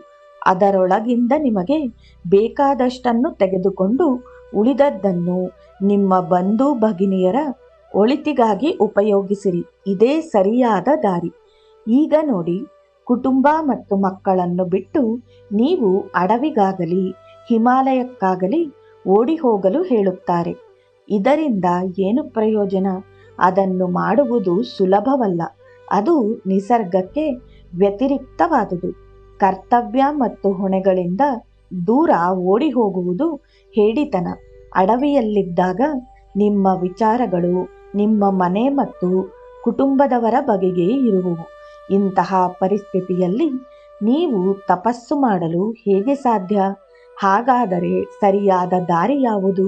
ಮನೆಯನ್ನು ಅಡವಿಗೆ ಒಯ್ಯುವುದಕ್ಕಿಂತ ಅಡವಿಯನ್ನೇ ನಿಮ್ಮ ಮನೆಯಲ್ಲಿ ತರುವುದು ಒಳ್ಳೆಯದೆಂದು ನಾನು ನಿಮಗೆ ಹೇಳುತ್ತೇನೆ. ಇದನ್ನು ಹೇಗೆ ಸಾಧಿಸಬೇಕು? ನಿಜವಾಗಿ ಹೇಳಬೇಕಾದರೆ ಇದು ತೀರಾ ಸರಳ. ನಿಮ್ಮ ಮನೆಯಲ್ಲಿಯೇ ನೀವೊಬ್ಬ ಅತಿಥಿ ಮಾತ್ರ ಎಂದು ತಿಳಿಯಿರಿ. ಆಗ ಎಲ್ಲ ಸಮಸ್ಯೆಗಳು ಮಾಯವಾಗುವುದನ್ನು ನೀವು ಕಾಣುವಿರಿ. ನಿಮ್ಮ ಹೆಂಡತಿ ಮಕ್ಕಳನ್ನು ದೇವರು ನಿಮ್ಮ ಸ್ವಾಧೀನಕ್ಕೆ ಒಪ್ಪಿಸಿಕೊಂಡ ಆಸ್ತಿ ಎಂದು ತಿಳಿಯಿರಿ. ಅವರು ನಿಮ್ಮವರಲ್ಲ. ಅವರು ನಿಮ್ಮ ಹೆಂಡತಿಯೂ ಅಲ್ಲ, ಮಕ್ಕಳೂ ಅಲ್ಲ. ಆದರೆ ಅವರು ನಿಮ್ಮ ಸ್ವಾಧೀನಕ್ಕೆ ಒಪ್ಪಿಸಲ್ಪಟ್ಟ ನಿಮ್ಮ ರಕ್ಷಣೆಯಲ್ಲಿರುವವರು. ತಿಳಿಯಿತೆ? ಸ್ವಾಮ್ಯದ ಎಲ್ಲ ಭಾವನೆಯೂ ಹೋಗಬೇಕು. ಇದು ನನ್ನದು ಎಂದು ತಿಳಿದಾಗ ಮಾತ್ರವೇ ಹಾನಿಯು ನಿಮ್ಮದಾಗುವುದು. ಅದು ಒಪ್ಪಿಸಲ್ಪಟ್ಟ ವಸ್ತುವಾದಾಗ ನೀವು ಅದನ್ನು ನಿಷ್ಪಕ್ಷಪಾತವಾಗಿಯೂ ಸರಿಯಾಗಿಯೂ ನಿರ್ವಹಿಸಬಲ್ಲಿರಿ. ಅವರಿಗೆ ಅವಶ್ಯಕವಾದದ್ದನ್ನು, ಬೇಕಾದುದನ್ನು ನೀವು ಮಾಡಲು ಸಮರ್ಥರಾಗಿರುವಿರಿ. ನಿಜವಾಗಿ ಹೇಳುವುದಾದರೆ ಕೌಟುಂಬಿಕ ಪರಿಸರದಲ್ಲಿ ಮಾತ್ರ ನೀವು ನಿಮ್ಮ ಕರ್ತವ್ಯವನ್ನು ಸರಿಯಾಗಿ ಪಾಲಿಸಲು ಕಲಿಯುವಿರಿ. ಗೃಹಸ್ಥ ಜೀವನವು ಬಹುಮುಖ್ಯ ತರಬೇತಿ ಸ್ಥಳವೆಂದು ಇಲ್ಲಿಯೇ ನಾವು ನಿಜವಾದ ಔದಾರ್ಯ, ನಿಜವಾದ ಪ್ರೀತಿ, ನಿಜವಾದ ವೈರಾಗ್ಯಗಳನ್ನು ಕಲಿಯುತ್ತೇವೆಂದು ಲಾಲಾಜಿ ಹೇಳುತ್ತಿದ್ದರು. ಗೃಹಸ್ಥ ಜೀವನದಲ್ಲಿ ಮಾತ್ರವೇ ನಾವು ನಮ್ಮ ಬಗೆಗೆ ವಿಚಾರಿಸುವ ಮೊದಲು ಬೇರೊಬ್ಬರ ಬಗೆಗೆ ವಿಚಾರಿಸುವುದನ್ನು ಕಲಿಯುತ್ತೇವೆ. ಆದ್ದರಿಂದ ಇದು ಬಹು ಸುಲಭವೆಂದು ನಾನು ಹೇಳುತ್ತೇನೆ. ಮನಸ್ಸನ್ನು ಸ್ವಲ್ಪ ತಿರುಗಿಸಿ ಬಿಡಿರಿ ಅಷ್ಟೆ. ಗುರುಗಳು ಮುಂದುವರಿದು ಹೀಗೆ ಹೇಳಿದರು. ನಿಜ ಹೇಳಬೇಕಾದರೆ ಸನ್ಯಾಸದ ಬಗೆಗೆ ನನ್ನದೇನು ಹೆಚ್ಚಿನ ಅಭಿಪ್ರಾಯವಿಲ್ಲ. ಭಗವಂತನನ್ನು ಬಯಸಿ ನಿಜವಾದ ಹಾಗೂ ಪ್ರಾಮಾಣಿಕವಾದ ವೈರಾಗ್ಯ ಹೊಂದಿ ಆ ಜೀವನ ಕ್ರಮವನ್ನು ಅಳವಡಿಸಿಕೊಂಡ ಕೆಲ ಯಥಾರ್ಥ ಸನ್ಯಾಸಿಗಳಿದ್ದಾರೆ. ಆದರೆ ಬಹುಸಂಖ್ಯಾತರು ಸಮಾಜದಿಂದ ದೂರವಿದ್ದು ಜೀವನದ ಹೊಣೆಗಾರಿಕೆಯಿಂದ ಓಡಿಹೋದವರಾಗಿದ್ದಾರೆ. ಅವರಲ್ಲಿ ಕೆಲವರು ತಮ್ಮ ಜೀವನ ಕ್ರಮದಲ್ಲಿಯೂ ನೈತಿಕ ವರ್ತನೆಯಲ್ಲಿಯೂ ಅತಿ ಕೆಟ್ಟವರಾಗಿದ್ದಾರೆ. ಆದರೆ ನಮ್ಮ ಜನ ಅವರನ್ನು ಪೂಜ್ಯರೆಂದು ತಿಳಿಯಲು ಬೋಧಿಸಲ್ಪಟ್ಟು ತೊಂದರೆಗೀಡಾಗಿದ್ದಾರೆ. ಗುರುಗಳ ಪ್ರಕಾರ ಕುಟುಂಬ ಹಾಗೂ ಸಂಪತ್ತಿನಿಂದ ವೈರಾಗ್ಯ ಹೊಂದುವ ಹಳೆಯ ಸಾಂಪ್ರದಾಯಿಕ ಮಾರ್ಗಗಳು ಆಧ್ಯಾತ್ಮಿಕವಾಗಿ ಹಾನಿಕಾರಕವಾಗಿದ್ದು, ಅಭ್ಯಾಸಿಯ ಆಧ್ಯಾತ್ಮಿಕ ಪ್ರಗತಿಯನ್ನು ಕೆಲ ಸಂದರ್ಭಗಳಲ್ಲಿ ಹಲವಾರು ಜನ್ಮಗಳವರೆಗೂ ತಡೆಯಬಲ್ಲವು. 15 ವರ್ಷಗಳವರೆಗೆ ಸಹಜ ಮಾರ್ಗ ಪದ್ಧತಿಯಂತೆ ಗುರುಗಳ ಮಾರ್ಗದರ್ಶನದಲ್ಲಿ ಧ್ಯಾನಾಭ್ಯಾಸ ಮಾಡುತ್ತಿದ್ದ ಒಬ್ಬ ಅಭ್ಯಾಸಿಯ ಆಧ್ಯಾತ್ಮಿಕ ಇತವೃತ್ತವನ್ನು ಕುರಿತು ಕೇಳಿದ್ದೇನೆ. ಆತ ಒಂದು ಬಿಂದುವಿನಲ್ಲಿ ಗತಿರಹಿತನಾಗಿದ್ದು ಎಲ್ಲ ಪ್ರಗತಿಯು ಸ್ಥಗಿತವಾಗಿದ್ದಿತು. ಗುರುಗಳು ಆತನ ಮುಂದಿನ ಪ್ರಗತಿಗಾಗಿ ಎಷ್ಟೋ ಸಲ ಯತ್ನಿಸಿದರಾದರೂ ಸಫಲರಾಗಲಿಲ್ಲ. ಈ ಸ್ಥಿತಿಯಲ್ಲಿ ಗುರುಗಳು ಆತನ ಈಗಿನ ಜೀವನದಲ್ಲಿ ಪ್ರಗತಿ ಕುಂಠಿತವಾದ ಕಾರಣವನ್ನು ಕಂಡುಹಿಡಿಯಲು ಆತನ ಪೂರ್ವ ಜನ್ಮವನ್ನು ಅಭ್ಯಸಿಸಲು ನಿರ್ಣಯಿಸಿದರು. ಧ್ಯಾನದ ವಿಶೇಷ ಬೈಠಕದ ಸಮಯದಲ್ಲಿ ಗುರುಗಳು ಆತನ ಗತಜನ್ಮವನ್ನು ಪರೀಕ್ಷಿಸಿದರು. ಈ ಅಭ್ಯಾಸಿಯು ಗತಜನ್ಮದಲ್ಲಿ ಮದುವೆಯಾದ ಮಹಿಳೆಯಾಗಿದ್ದು ಹಲವು ಮಕ್ಕಳ ತಾಯಿಯೂ ಆಗಿದ್ದಳೆಂಬುದನ್ನು ಕಂಡರು. ಅವಳು ಪರಮ ಭಕ್ತಿಯುಳ್ಳವಳಾಗಿದ್ದು ಪ್ರಾಚೀನ ಗುರಿಯಾಗಿರುವ ಮುಕ್ತಿಯನ್ನರಸುವ ನಿಜವಾದ ಬಯಕೆಯನ್ನು ಹೊಂದಿದ್ದಳು. ಇಲ್ಲಿ ಮುಕ್ತಿಯೆಂದರೆ ಆತನ ಪೂರ್ವಜನ್ಮವನ್ನು ಅಭ್ಯಸಿಸಲು ನಿರ್ಣಯಿಸಿದರು. ಧ್ಯಾನದ ವಿಶೇಷ ಬೈಠಕದ ಸಮಯದಲ್ಲಿ ಗುರುಗಳು ಆತನ ಗತಜನ್ಮವನ್ನು ಪರೀಕ್ಷಿಸಿದರು. ಆ ಅಭ್ಯಾಸಿಯು ಗತಜನ್ಮದಲ್ಲಿ ಮದುವೆಯಾದ ಮಹಿಳೆಯಾಗಿದ್ದು ಹಲವು ಮಕ್ಕಳ ತಾಯಿಯೂ ಆಗಿದ್ದಳೆಂಬುದನ್ನು ಕಂಡರು. ಅವಳು ಪರಮ ಭಕ್ತಿಯುಳ್ಳವಳಾಗಿದ್ದು ಪ್ರಾಚೀನ ಗುರಿಯಾಗಿರುವ ಮುಕ್ತಿಯನ್ನರಸುವ ನಿಜವಾದ ಬಯಕೆಯನ್ನು ಹೊಂದಿದ್ದಳು. ಇಲ್ಲಿ ಮುಕ್ತಿ ಎಂದರೆ ಸಂಕುಚಿತಾರ್ಥದಲ್ಲಿ ಭೌತಿಕ ಪುನರ್ಜನ್ಮವಿಲ್ಲದ ಅವಸ್ಥೆ. ಆಕೆಯು ಗೃಹಿಣಿಯ ಜೀವನದಿಂದ ಬೇಸತ್ತಿದ್ದಳು.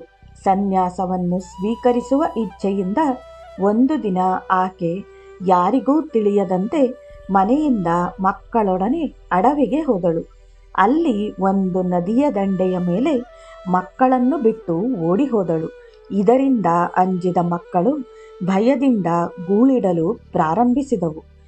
ಆ ಆಕ್ರಂದನವು ಅವಳನ್ನು ಬೆನ್ನಟ್ಟಿತು. ಮಕ್ಕಳ ಕರುಣಾಜನಕ ಕರೆಯನ್ನು ಕೇಳಲು ಸಾಧ್ಯವಾಗದೆ ತನ್ನ ಕೈಗಳಿಂದ ಕಿವಿಗಳನ್ನು ಮುಚ್ಚಿಕೊಂಡು ಹಾಗೆಯೇ ಓಡುತ್ತಲೇ ಇದ್ದಳು. ಈ ಪರಿತ್ಯಕ್ತ ಮಕ್ಕಳ ಆರ್ತ ಧ್ವನಿಯಿಂದ ಆಕೆಯ ಮನಸ್ಸಿನ ಮೇಲಾದ ಗಾಢ ಪರಿಣಾಮವು ಆಳವಾದ ಸಂಸ್ಕಾರಗಳನ್ನು ಉಂಟುಮಾಡಿದೆ ಎಂಬುದನ್ನು ಗುರುಗಳು ಕಂಡರು. ಇದೇ ಸಂಗತಿಯೇ ಈಗಿನ ಜನ್ಮದ ಆಧ್ಯಾತ್ಮಿಕ ಪ್ರಗತಿಯನ್ನು ತಡೆ ಹಿಡಿದಿತ್ತು. ಗುರುಗಳು ಹೇಳಿದರು, ಇಲ್ಲಿ ನೋಡು, ಮುಕ್ತಿಯನ್ನು ಗಳಿಸಲು ಪೂರ್ಣ ಕಾರ್ಯ ಮಾಡಿದೆನೆಂದು ಆಕೆಯು ಭಾವಿಸಿದ್ದಳು. ಆದರೆ ಅದು ನಿಜವಾಗಿ ಕ್ರೂರ ಹಾಗೂ ನಿರ್ದಯ ಕಾರ್ಯವಾಗಿತ್ತು. ಆದ್ದರಿಂದ ಯಾವುದಕ್ಕಾಗಿ ಅವಳು ತನ್ನ ಕುಟುಂಬವನ್ನು ಪರಿತ್ಯಜಿಸಿದಳೋ ಅಂತಹ ಆಧ್ಯಾತ್ಮಿಕ ಉನ್ನತಿ ಈ ಜನ್ಮದಲ್ಲಿ ಆಗದಂತೆ ನಿಸರ್ಗವು ಅವಳನ್ನು ಶಿಕ್ಷಿಸಿದೆ. ಮತ್ತೆ ಹೇಳಿದರು, ಅಭ್ಯಾಸಿಯಲ್ಲಿ ತನ್ನ ಪ್ರಗತಿಗಾಗಿ ನಿಜವಾದ ಕಳಕಳಿ ಇದ್ದುದರಿಂದ ನಾನು ಅದರ ಪ್ರಭಾವವನ್ನು ಕತ್ತರಿಸಿ ಹಾಕಿದೆ. ಆಗ ಏನಾಯಿತು ಗೊತ್ತೇ? ಆಕೆ ತತ್ಕ್ಷಣ 3 ಬಿಂದುಗಳವರೆಗೆ ಪ್ರಗತಿ ಹೊಂದಿದಳು. ನಾನು ಇದನ್ನು ಆಧ್ಯಾತ್ಮಿಕತೆ ಎನ್ನುತ್ತೇನೆ. ಇದು ಲಾಲಾಜಿಯವರ ಕೃಪೆಯಿಂದ ಸಾಧ್ಯವಾಯಿತು. ಇಂಥ ಗುರುಗಳನ್ನು ಎಲ್ಲಿ ಪಡೆಯಬಹುದು? ಒಂದು ವೇಳೆ ಲಾಲಾಜಿಯವರ ಕೃಪೆಯಾಗದಿದ್ದರೆ ಆಕೆಯು ಮುಂದುವರಿಯಲು ಎಷ್ಟು ಜನ್ಮಗಳು ಬೇಕಾಗುತ್ತಿದ್ದವೋ ಏನೋ. ನಾವು ನಿಸರ್ಗದ ವಿರುದ್ಧ ಹೋಗಬಾರದು. ಆಜ್ಞಾ ಜನರಿಂದ ಎಂತಹ ದುಷ್ಪರಿಣಾಮಗಳು ಹಬ್ಬಿವೆ ನೋಡಿರಿ. ಇಂತಹ ತಪ್ಪು ಹಾದಿಗಳನ್ನು ಬಿಟ್ಟುಕೊಡದ ಹೊರತು ಆಧ್ಯಾತ್ಮಿಕತೆ ಸಾಧ್ಯವಾಗುವುದಿಲ್ಲ. ಈ ವೃತ್ತವು ನಮಗೆ ಅತ್ಯಂತ ಗೂಢಾರ್ಥವೊಂದನ್ನು ಸೂಚಿಸುತ್ತದೆ. ತಾಪಸ ಮಾರ್ಗವು ಸರಿಯಾದ ಮಾರ್ಗವಲ್ಲ. ಇದು ಸಂಪೂರ್ಣ ಚಾರ್ವಾಕ ಜೀವನದಷ್ಟೇ ತಪ್ಪು ಹಾಗೂ ನಿಸರ್ಗಕ್ಕೆ ವಿರುದ್ಧವಾದುದು. ಅವು ಒಂದು ತಕ್ಕಡಿಯ 2 ವಿರುದ್ಧ ಪರಡೆಗಳಂತಿದ್ದು ಅವುಗಳಲ್ಲಿ ಯಾವುದೊಂದು ಯಶಸ್ವಿಯಾಗಿರಲಾರದು. ಹಾಗಾದರೆ ಸರಿಯಾದ ದಾರಿ ಯಾವುದು? ಮಾನವನ ಇರುವಿಕೆಯ ಎಲ್ಲ ಪಾರ್ಶ್ವಗಳು ಯಾವುದರಲ್ಲಿ ಮಿತತ್ವ ಹೊಂದಿವೆಯೋ ಅಂತಹ ಸಮತೋಲನ ಅಸ್ತಿತ್ವವೇ ಸರಿಯಾದ ಜೀವನ ಮಾರ್ಗವೆಂದು ಗುರುಗಳು ಹೇಳುತ್ತಾರೆ. ಇಂತಹ ಜೀವನದಲ್ಲಿ ಭೌತಿಕ ಮೌಲ್ಯಗಳು ಹಾಗೂ ಆಧ್ಯಾತ್ಮಿಕ ಮೌಲ್ಯಗಳು ಜೊತೆಗೂಡಿ ಸಾಗುವುವಲ್ಲದೆ ಒಂದಕ್ಕಾಗಿ ಇನ್ನೊಂದನ್ನು ಕಡೆಗಣಿಸಕೂಡದು. ನಮ್ಮ ಇರುವಿಕೆಯ 2 ಪಾರ್ಶ್ವಗಳಿಗೂ ಸಮನಾಗಿ ಲಕ್ಷ್ಯ ಕೊಡಬೇಕು. ನಮ್ಮ ಇರುವಿಕೆಯ 2 ಪಾರ್ಶ್ವಗಳು ಪಕ್ಷಿಯ 2 ರೆಕ್ಕೆಗಳಂತಿವೆ. ಯಾವ ಪಕ್ಷಿಯೂ ಒಂದೇ ರೆಕ್ಕೆಯಿಂದ ಹಾರಲಾರದು. ಇದಕ್ಕೆ 2 ಅವಶ್ಯ. ಅದೇ ರೀತಿ ನಾವು ಭೌತಿಕ ಹಾಗೂ ಆಧ್ಯಾತ್ಮಿಕ ಅಸ್ತಿತ್ವಗಳನ್ನು ಸರಿದೂಗಿಸಿ ಅವು ನಮ್ಮ ಗುರಿಯನ್ನು ಮುಟ್ಟಿಸುವ ಸಾಧನಗಳಾಗುವಂತೆ ಜೀವಿಸಬೇಕು. ಅವು ತಮ್ಮಷ್ಟಕ್ಕೆ ತಾವೇ ಗುರಿಯಾಗಬಾರದು. ಕೆಲ ಜನರು ಆಧ್ಯಾತ್ಮಿಕ ಜೀವನ ಹಾಗೂ ಸಾಧನೆಯೇ ತನ್ನಷ್ಟಕ್ಕೆ ಒಂದು ಗುರಿ ಎಂದು ತಿಳಿಯುವ ತಪ್ಪನ್ನು ಮಾಡುತ್ತಾರೆ. ಅದು ಗುರಿಯನ್ನು ಮುಟ್ಟಲು ಸಾಧನ ಮಾತ್ರ. ಪರಿಪೂರ್ಣ ಮಾನವನ ಸ್ಥಿತಿಯನ್ನು ಹೊಂದುವ ನಿಶ್ಚಿತವಾದ ಏಕಮಾತ್ರ ಗುರಿ ನಮ್ಮದಾಗಬೇಕು. ಅದರಲ್ಲಿ ಹೊಯ್ದಾಟ ಹಾಗೂ ಅನುಮಾನಕ್ಕೆ ಆಸ್ಪದವಿರಕೂಡದು. ಭೌತಿಕ ಜೀವನವು ಈ ಗುರಿಯನ್ನು ಅರಸುವ ಹಾಗೂ ಪಡೆಯುವ ಸಾಧ್ಯತೆಯನ್ನು ಒದಗಿಸುತ್ತದೆ. ಆದ್ದರಿಂದ ಅಷ್ಟು ಮಟ್ಟಿಗೆ ಜೀವವು ದೇಹವನ್ನಾಶ್ರಯಿಸುವುದು ಅವಶ್ಯವಾಗಿದೆ. ಇದೇ ಜೀವನದಲ್ಲಿ, ಇದೇ ಅಸ್ತಿತ್ವದಲ್ಲಿಯೇ ನಾವು ಗುರಿಯನ್ನು ಅರಸಲೇಬೇಕು. ಆಧ್ಯಾತ್ಮಿಕ ಜೀವನವೂ ಕೂಡ ಗುರಿಯನ್ನು ತಲುಪಲು ನಾವು ತುಳಿದು ಮುಂದು ಹೋಗುವ ದಾರಿಯೇ ಹೊರತು ಅದೇ ಗುರಿಯೆಂದು ತಪ್ಪಾಗಿ ತಿಳಿಯಬಾರದು. ದಾರಿಯನ್ನೇ ಗುರಿಯೆಂದು ತಿಳಿದಿರುವ ಈ ಗೊಂದಲವೇ ಮಾನವನ ಹೆಚ್ಚಿನ ದುಃಖಕ್ಕೆ ಕಾರಣವಾಗಿದೆ. ಇದು ಧರ್ಮದ ಸೋಲು. ಏಕೆಂದರೆ ಧಾರ್ಮಿಕ ಹಾಗೂ ಪವಿತ್ರ ಜೀವನವು ತನ್ನಷ್ಟಕ್ಕೆ ತಾನೇ ಗುರಿಯತ್ತ ನಮ್ಮನ್ನು ಕೊಂಡೊಯ್ಯಲು ಅಸಮರ್ಥವಾಗಿದೆ. ಜನರು ದಾರಿಯನ್ನೇ ಗುರಿ ಎಂದು ತಪ್ಪು ತಿಳಿದಾಗ ಜೀವನವು ಯಾಂತ್ರಿಕ, ಕಂದಾಚಾರಮಯ ಹಾಗೂ ಅರ್ಥಹೀನವಾಗುತ್ತದೆ. ಆಗ ವ್ಯಕ್ತಿಯಲ್ಲಿ, ಸಮಾಜದಲ್ಲಿ ಹಾಗೂ ಇಡೀ ದೇಶದಲ್ಲಿ ಜಡತೆಯುಂಟಾಗುತ್ತದೆ.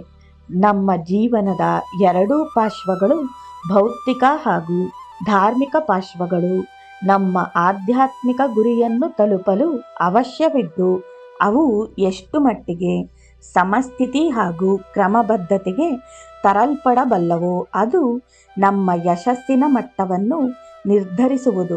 ಇದು ತಮ್ಮ ಪದ್ಧತಿಯ ಸೂಕ್ಷ್ಮ ಅಂಶ ಎಂಬುದನ್ನು ಗುರುಗಳು ಪುನಃ ಪುನಃ ಒತ್ತಿ ಹೇಳುತ್ತಾರೆ. ಪೂರ್ಣ ಸಮತ್ವವನ್ನು ಹೊಂದುವ ಬಗೆಗಿನ ನನ್ನ ಸ್ವಂತದ ಕೆಲವು ಸಮಸ್ಯೆಗಳನ್ನು ಗುರುಗಳಿಗೆ ವಿವರಿಸಿ ಅವರ ಮಾರ್ಗದರ್ಶನ ಕೇಳಿದ್ದೇನೆ. ಅವರ ಉತ್ತರವು ಸಂಕ್ಷಿಪ್ತ, ಸರಳ ಹಾಗೂ ಬೋಧಪ್ರದವಾಗಿತ್ತು. ಮಾನವನ ಜೀವಿತ ಕಾಲದಲ್ಲಿ ಸಂಪೂರ್ಣ ಸಮಸ್ಥಿತಿಯನ್ನು ಹೊಂದಲು ಸಾಧ್ಯವಿಲ್ಲ. ಒಂದು ವೇಳೆ ಸಂಪೂರ್ಣ ಸಮಸ್ಥಿತಿ ಹೊಂದಿದ್ದಾದರೆ ಈ ಜೀವನವು ಕೂಡಲೇ ಕೊನೆಗೊಳ್ಳುವುದು. ನಮ್ಮ ಎಲ್ಲ ಸಾಮರ್ಥ್ಯಗಳನ್ನು ಯೋಗ್ಯ ಕಾರ್ಯದಲ್ಲಿ ತೊಡಗಿಸುವುದೇ ನಮ್ಮ ಗುರಿಯಾಗಿರಬೇಕು. ಇದೇ ಒಂದು ದೊಡ್ಡ ವಿಷಯ. ಎಲ್ಲ ಸಾಮರ್ಥ್ಯಗಳ ಇಂತಹ ಸದ್ವಿನಿಯೋಗವನ್ನೇ ನಾನು ಸಂತನ ಲಕ್ಷಣವೆನ್ನುತ್ತೇನೆ. ಸಂಪೂರ್ಣ ಸಮಸ್ಥಿತಿ ದೇವರಲ್ಲಿ ಮಾತ್ರ ಇರಬಲ್ಲದು. ಭಾರತದಲ್ಲಿ ನಮ್ಮ ಜೀವನದುದ್ದಕ್ಕೂ ಅಹಿಂಸೆಯ ಶ್ಲಾಘನೆಯನ್ನೇ ಕೇಳುತ್ತಲೇ ಇದ್ದೇವೆ. ಅಹಿಂಸೆ ಎಂಬುದು ಸಂಸ್ಕೃತ ಶಬ್ದವಾಗಿದ್ದು ಹಿಂದೂ ಧರ್ಮದ ಬಹುಮುಖ್ಯ ಅಂಗವಾಗಿದೆ. ಇದಕ್ಕೆ ಸಂಬಂಧಿಸಿದ ಒಂದು ಹೇಳಿಕೆಯೆಂದರೆ ಅಹಿಂಸಾ ಪರಮೋ ಧರ್ಮ, ಅರ್ಥಾತ್ ಅಹಿಂಸೆಯು ಶ್ರೇಷ್ಠವಾದ ಕರ್ತವ್ಯ. ಒಂದು ಧರ್ಮದಲ್ಲಿ ಜೋಡುಗಳನ್ನು ಧರಿಸಿದರೆ ಅದರ ಕೆಳಗಿರುವ ಸೂಕ್ಷ್ಮ ಜಂತುಗಳು ಸಾಯುವುವೆಂದು, ಬರಿಗಾಲಿನಿಂದ ನಡೆಯುವಷ್ಟು ಹಾಗೂ ಬಾಯಿ ಮತ್ತು ಮೂಗಿನಲ್ಲಿ ಸೂಕ್ಷ್ಮ ಜಂತುಗಳು ಗಾಳಿಯ ಸಂಗಡ ಒಳಹೊಕ್ಕು ದೇಹದಲ್ಲಿ ನಾಶ ಹೊಂದದಂತೆ ಮೂಗು ಹಾಗೂ ಬಾಯಿಗೆ ಪಟ್ಟಿ ಕಟ್ಟಿಕೊಂಡಿರುವಷ್ಟರ ಮಟ್ಟಿಗೆ ಅಹಿಂಸೆಯು ಆಚರಣೆಯಲ್ಲಿದೆ. ಭಾರತದ ತುಂಬೆಲ್ಲ ಅತಿ ದೊಡ್ಡ ಸಂಖ್ಯೆಯಲ್ಲಿರುವ ನಿರುಪಯುಕ್ತ ದನಗಳೂ ಕೂಡ ವ್ಯಾಪಕವಾದ ಅಹಿಂಸೆಯ ಆಚರಣೆಗೆ ತಮ್ಮ ಒಪ್ಪಿಗೆ ನೀಡುತ್ತವೆ. ಆದರೆ ಈ ಆಚರಣೆಯಲ್ಲಿ ಬಹು ವಿಚಿತ್ರವಾದ ಅಪವಾದಗಳಿವೆ. ಈ ಅಹಿಂಸೆಯು ಸಾರ್ವತ್ರಿಕ ಅಹಿಂಸೆಯಲ್ಲ. ಎಂದರೆ ಆಯಾ ಧರ್ಮಕ್ಕೆ ಸಂಬಂಧಿಸಿದಂತೆ ರಕ್ಷಣೆ ಪಡೆದ ಪ್ರಾಣಿಗಳನ್ನುಳಿದು ಎಲ್ಲ ಜೀವಿಗಳು ಅಹಿಂಸೆಯ ವ್ಯಾಪ್ತಿಗೆ ಒಳಪಡುವುದಿಲ್ಲ. ಹಿಂದೂಗಳಿಗೆ ಆಕಳು ಪವಿತ್ರವಾದುದರಿಂದ ಅವನ್ನು ವಧಿಸಕೂಡದು. ಕೆಲವು ಸಲ ಗೋವಧೆಯ ಪ್ರಶ್ನೆಯು ರಾಜಕೀಯ ಹಾಗೂ ಧಾರ್ಮಿಕ ಮುಖಂಡರನ್ನೊಳಗೊಂಡು ದೇಶದ ತುಂಬೆಲ್ಲ ಚರ್ಚಿಸಲ್ಪಡುವ ರಾಷ್ಟ್ರೀಯ ಸಮಸ್ಯೆ ಎನಿಸುವಷ್ಟು ಅತಿಶಯ ಮಹತ್ವವನ್ನು ಪಡೆಯುತ್ತದೆ. ಆದರೆ ಈ ಅಹಿಂಸಾವಾದಿಗಳೇ ತಮ್ಮ ದೃಷ್ಟಿಯಲ್ಲಿ ಯಾವ ಪೂಜ್ಯ ಭಾವನೆಯೂ ಇಲ್ಲದ ಪ್ರಾಣಿಗಳನ್ನು ಉಗ್ರಾವೇಶದಿಂದ ಕೊಲ್ಲಲು ಹಿಂಜರಿಯುವುದಿಲ್ಲ. ವಿಚಾರ ಹಾಗೂ ಆಚಾರಗಳ ನಡುವೆ ಆಳವಾದ ವಿಪರ್ಯಾಸವಿದೆ. ಆದರೆ ಮಾನವೀಯ ಸ್ತರದಲ್ಲಿ ಆಂತರಿಕವಾದ ವೈಯಕ್ತಿಕ ಸಂಬಂಧಗಳಲ್ಲಿ ಅಹಿಂಸೆಯ ತತ್ವಕ್ಕೆ ಯಾವ ಸ್ಥಾನವೂ ಇಲ್ಲದಿರುವುದು ದುರ್ದೈವದ ಸಂಗತಿ. ಅತ್ಯಂತ ದುಃಖಕರವಾದ ಕೀಳುಮಟ್ಟದ ಮೂರ್ಖತನದ ಅಮಾನುಷ ಕೃತಿಯ ಉದಾಹರಣೆ ಎಂದರೆ ಮಾನವ ಜೀವಕ್ಕೆ ಏನು ಬೆಲೆಯಿಲ್ಲವೆಂಬಂತೆ ಅಂತರ್ಜಾತೀಯ ಅಥವಾ ಅಂತರ್ಧರ್ಮಗಳ ವೈಷಮ್ಯದ ಕಲಹಗಳಲ್ಲಿ ಲಕ್ಷಗಟ್ಟಲೆ ಮುಗ್ಧ ಜೀವಿಗಳನ್ನು ಉದ್ದೇಶಪೂರ್ವಕವಾಗಿ ನಿಯಂತ್ರಣವಿಲ್ಲದೆ ಕೊಲ್ಲುವುದು. ಅಹಿಂಸೆಯನ್ನು ಕುರಿತು ನಾನು ಒಂದು ಪ್ರಸಂಗದಲ್ಲಿ ಗುರುಗಳೊಡನೆ ಚರ್ಚಿಸಿದೆ. ಅದಕ್ಕೆ ಅವರ ಉತ್ತರ ಯಾವಾಗಲೂ ಇರುವಂತೆ ಸರಳವೂ ಒಪ್ಪತಕ್ಕಂತಹದ್ದೂ ಆಗಿತ್ತು. ಅಂಕೆಯಿಲ್ಲದ ನಾಶವು ಹಿಂಸೆಯೇ. ಇದನ್ನು ಸ್ಪಷ್ಟೀಕರಿಸಲು ಕೇಳಿದೆ. ಗುರುಗಳು ನಕ್ಕು ಹೇಳಿದರು, ನೀವು ರಾತ್ರಿ ಹೊರಗೆ ಹೋಗುತ್ತಿರುವಿರಿ ಎಂದು ತಿಳಿಯೋಣ. ನಿಮ್ಮ ಒಂದು ಕಿಸೆಯಲ್ಲಿ ಸ್ವಲ್ಪ ಹಣ, ಇನ್ನೊಂದು ಕಿಸೆಯಲ್ಲಿ ಇನ್ನಷ್ಟು ಹಣವಿದೆ ಎಂದು ಭಾವಿಸೋಣ. ಒಬ್ಬ ಕಳ್ಳ ಬಂದು ಬಂದೂಕು ಅಥವಾ ಚೂರಿಯೊಡನೆ ನಿಮ್ಮನ್ನು ಹಿಡಿದು ನಿಮ್ಮಲ್ಲಿದ್ದ ಹಣವನ್ನು ಕೊಡಲು ಕೇಳುವನು. ನೀವು ಒಂದು ಕಿಸೆಯಿಂದ ಸ್ವಲ್ಪ ಹಣ ತೆಗೆದು ಆತನಿಗೆ ಕೊಡುವಿರಿ. ಆತ ನಿಮ್ಮ ತೀರಾ ಸಮೀಪಕ್ಕೆ ಬರಲು ಭಯಪಟ್ಟು ಇನ್ನೂ ಇದ್ದರೆ ಕೊಟ್ಟು ಬಿಡು ಎಂದು ಕೇಳುವನು. ಆಗ ನೀವು ಹೌದು ಇದೆ ಎಂದು ಎರಡನೇ ಜೇಬಿನಿಂದ ತೆಗೆದುಕೊಟ್ಟು ಬಿಡುವಿರಾ? ಅದು ನಿಜವಾಗಿಯೂ ಮೂರ್ಖತನ. ಯಾಕೆ? ನಿಮ್ಮ ಆಸ್ತಿಯನ್ನು ರಕ್ಷಿಸಿಕೊಳ್ಳುವುದು ನಿಮ್ಮ ಕರ್ತವ್ಯ. ಅದಕ್ಕಾಗಿ ನೀವು ಏನು ಮಾಡಿದರೂ ಅದು ಸರಿ. ನಿಮ್ಮ ಮನೆಯಲ್ಲಿ ಯಾವನಾದರೂ ಒಬ್ಬ ಪುಂಡ ಜೋರಿನಿಂದ ಬಂದು ಮನೆಯ ಹೆಣ್ಣು ಮಕ್ಕಳನ್ನು ಪೀಡಿಸುವನೆನ್ನಿರಿ. ಆಗ ನೀವು ಸುಮ್ಮನಿದ್ದು ಅಹಿಂಸೆಯ ಆಚರಣೆ ಮಾಡುವಿರಾ? ಅದು ನಿಮ್ಮ ಹೇಡಿತನ ಅಷ್ಟೇ. ನಿಮ್ಮ ಹೊಣೆಗಾರಿಕೆಯಲ್ಲಿರುವ ಎಲ್ಲರನ್ನೂ ರಕ್ಷಿಸುವುದು ನಿಮ್ಮ ಕರ್ತವ್ಯ.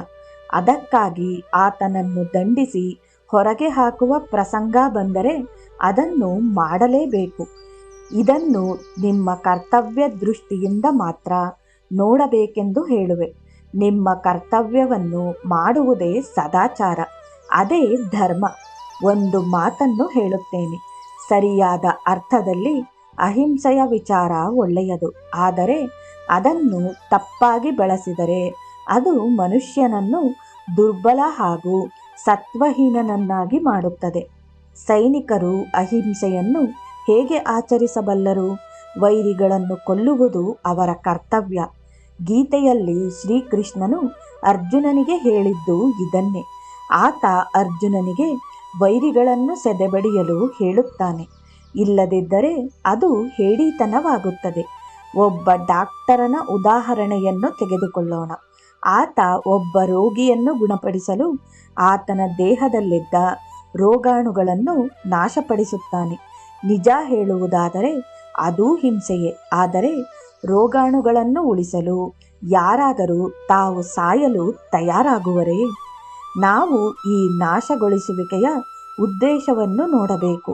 ಇದು ಕರ್ತವ್ಯ ಪಾಲನೆಗಾಗಿಯೇ ಅಥವಾ ಹೊಸದರ ಸೃಷ್ಟಿಗಾಗಿಯೇ ಎಂಬುದನ್ನು ನೋಡಬೇಕು. ಆರೋಗ್ಯದ ಗಳಿಕೆ ಒಂದು ಸೃಜನಶೀಲ ಕಾರ್ಯ. ನಾಶ ಮಾಡದ ಹೊರತು ಹೊಸದನ್ನು ಹುಟ್ಟಿಸಲು ಸಾಧ್ಯವಿಲ್ಲ. ಆದ್ದರಿಂದ ನಾಶವು ತನ್ನಷ್ಟಕ್ಕೆ ತಾನು ಕೆಟ್ಟದ್ದಲ್ಲ, ತಪ್ಪೂ ಅಲ್ಲ. ಆದರೆ ಅದರ ಹಿಂದಿರುವ ಉದ್ದೇಶವನ್ನು ಪರೀಕ್ಷಿಸಬೇಕು. ನಮ್ಮ ಮನಸ್ಸಿನಲ್ಲಿ ನಾಶದ ವಿಚಾರ ಅಥವಾ ಭಾವನೆ ಇರಕೂಡದು. ಅದು ಕೆಟ್ಟದ್ದು. ಸೈನಿಕನು ಕೊಲ್ಲುವುದು ಸ್ವಂತಕ್ಕಾಗಿ ಅಲ್ಲ. ತಾನು ಯಾರನ್ನು ಕೊಲ್ಲುತ್ತಿದ್ದೇನೆ ಎಂಬುದು ಅವನಿಗೆ ತಿಳಿಯದು. ತಾನು ಕೊಲ್ಲುವ ವ್ಯಕ್ತಿಗಳ ಬಗ್ಗೆ ಆತನ ಹೃದಯದಲ್ಲಿ ದ್ವೇಷವಿಲ್ಲ. ಆತನ ಕಾರ್ಯಗಳು ವೈಯಕ್ತಿಕ ದ್ವೇಷ ಅಥವಾ ಆಸೆಯಿಂದ ಕೂಡಿರುವುದಿಲ್ಲ. ಆತ ಕೇವಲ ತನ್ನ ಕರ್ತವ್ಯವನ್ನು ಪಾಲಿಸುತ್ತಿದ್ದಾನೆ. ಅದೇ ರೀತಿ ವೈದ್ಯನಲ್ಲಿ ತಾನು ನಾಶಪಡಿಸುತ್ತಿರುವ ರೋಗಾಣುಗಳ ಬಗೆಗೆ ದ್ವೇಷವಿಲ್ಲ. ಆದರೆ ರೋಗಿಯ ಜೀವ ಉಳಿಸಲು ಆತ ಇದನ್ನು ಮಾಡಬೇಕಾಗುತ್ತದೆ. ಒಂದು ಹಾವು ನಿಮ್ಮ ಮಗುವನ್ನು ಕಚ್ಚಲು ಬಂತೆಂದು ತಿಳಿಯಿರಿ. ಆಗ ನೀವು ಸುಮ್ಮನೆ ಕೂಡುವಿರಾ? ಇಂತಹ ಅಹಿಂಸೆ ಕೇವಲ ಮೂರ್ಖತನ. ಆಧ್ಯಾತ್ಮದಲ್ಲಿ ವಿಧೇಯತೆಯು ಬಹುದೊಡ್ಡ ಗುಣ. ಯಾವಾಗ ಒಬ್ಬನು ಗುರುವಿಗೆ ಶರಣಾಗುವನೋ ಆಗ ಆತ ಎಲ್ಲ ರೀತಿಯಲ್ಲಿಯೂ ಗುರುವಿಗೆ ತನ್ನನ್ನು ಸಮರ್ಪಿಸಿಕೊಂಡಿರುವನೆಂದು ಅರ್ಥ. ಆತನು ಗುರುವಿನ ಕೈಯಲ್ಲಿ ಕೇವಲ ಒಂದು ಉಪಕರಣವಾಗಿ ಬಿಡುವನು. ಇಂತಹ ವ್ಯಕ್ತಿ ಸರಿ ತಪ್ಪುಗಳನ್ನು ನಿರ್ಣಯಿಸುವ ಪ್ರಯತ್ನವನ್ನಾದರೂ ಹೇಗೆ ಮಾಡುವನು? ಇಲ್ಲಿ ವಿಧೇಯತೆಯೊಂದೇ ಸರಿಯಾದದ್ದು. ಅಸ್ತಿತ್ವದ ಅನೇಕ ಸ್ತರಗಳಿವೆ. ಅಂತೆಯೇ ಕರ್ತವ್ಯವು ಒಂದು ಮಟ್ಟದಿಂದ ಇನ್ನೊಂದು ಮಟ್ಟಕ್ಕೆ ಬೇರೆಯಾಗಿರುತ್ತದೆ. ಸೈನಿಕರು ದಂಡನಾಯಕನ ಆಜ್ಞೆಯನ್ನು ಪಾಲಿಸುತ್ತಾರೆ, ಆದರೆ ದಂಡನಾಯಕನು ತನ್ನ ಸೇನಾ ದಳಗಳಿಗೆ ಆಜ್ಞೆ ಕೊಡುವಾಗ ತನಗಿಂತ ಹಿರಿಯ ಅಧಿಕಾರಿಗಳ ಆಜ್ಞೆಯನ್ನು ಪಾಲಿಸುತ್ತಿರುತ್ತಾನೆ. ಹೀಗೆ ಒಂದು ಅಧಿಕಾರದ ಶ್ರೇಣಿಯ ಪ್ರಕಾರ ಮೇಲೇರುತ್ತಲೇ ಹೋಗುತ್ತದೆ. ಆಧ್ಯಾತ್ಮಿಕ ಕಾರ್ಯದಲ್ಲಿ ವ್ಯಕ್ತಿಯ ಆಯ್ಕೆಯೂ ಹಾಗೂ ವೈಯಕ್ತಿಕ ಅಭಿಪ್ರಾಯದ ಪ್ರಶ್ನೆಯೇ ಇಲ್ಲ. ಗುರುವು ನಮಗೆ ಎಲ್ಲ ವಿಧದಲ್ಲಿಯೂ ದಾರಿ ತೋರುವನು. ಒಂದು ವೇಳೆ ಪ್ರಕೃತಿ ನಾಶವನ್ನು ಬಯಸುತ್ತಿದ್ದರೆ ಅದನ್ನು ಪಾಲಿಸಲೇಬೇಕು. ನಾವು ಕೇವಲ ಉಪಕರಣಗಳು ಮಾತ್ರ. ಒಂದು ವೇಳೆ ಒಂದು ಉಪಕರಣ ಮೊಂಡಾಗಿ ಉಪಯೋಗವಿಲ್ಲದಂತಾದರೆ ಕುಶಲಕರ್ಮಿಯು ಅದನ್ನು ಬಿಸುಟು ಒಳ್ಳೆಯದಾದ ಇನ್ನೊಂದನ್ನು ತೆಗೆದುಕೊಳ್ಳುವನು. ನೀವು ಈ ವಿಚಾರವನ್ನು ಅರ್ಥ ಮಾಡಿಕೊಂಡಿರಾ? ಆದ್ದರಿಂದ ವಿಧೇಯತೆ ಅತ್ಯುತ್ತಮ ಗುಣ. ಹೇಗೋ ನಿಸರ್ಗದ ಪರವಾಗಿ ಕಾರ್ಯ ಮಾಡುವ ಮತ್ತು ಮೇಲಿನ ಆಜ್ಞೆಗಳನ್ನು ಪಾಲಿಸುವ ಗುರು ಏನು ಮಾಡಬೇಕೆಂಬುದನ್ನು ಅರಿತೇ ಇರುತ್ತಾನೆ. ಇಷ್ಟಕ್ಕೆ ಚರ್ಚೆ ಮುಗಿಯಿತು.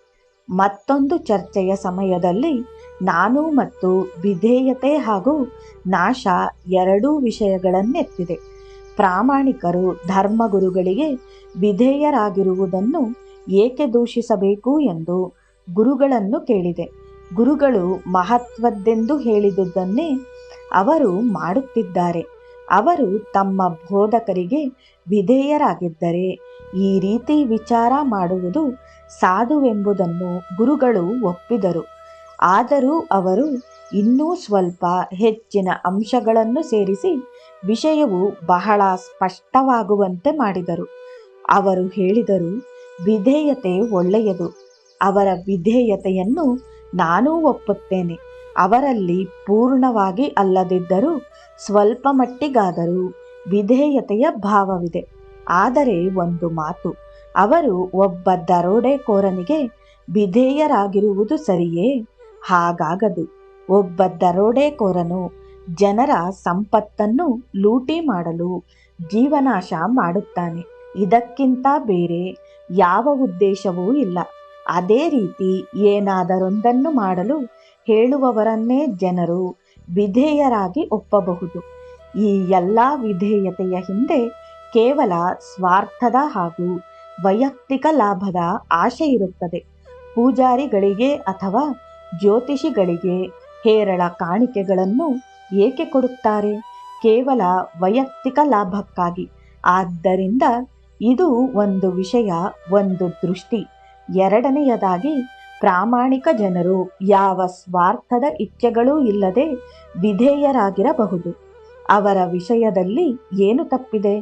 ದರೋಡೆಕೋರರ ಹಾಗೂ ಲೂಟಿಗಾರರ ಸಂಗಡವು ಬಹು ಪ್ರಾಮಾಣಿಕ ಹಾಗೂ ಹೆಚ್ಚಿನ ಅನುಯಾಯಿಗಳಿರುವುದನ್ನು ನೀವು ನೋಡಬಹುದು.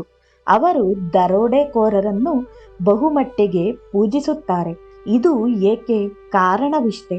ಜನ ತಾವು ಅಂಟಿಕೊಂಡಿರುವ ಮನುಷ್ಯನ ವಿಷಯದಲ್ಲಿ ಯಾವ ಇತ್ಯರ್ಥಕ್ಕೂ ಬಂದಿರುವುದಿಲ್ಲ. ನಾನು ಸತ್ಯೋದಯದಲ್ಲಿ ನಿಜವಾದ ಗುರುವಿನ ಶೋಧನೆಯ ಮಹತ್ವವನ್ನು ಕುರಿತು ಬರೆದಿದ್ದೇನೆ.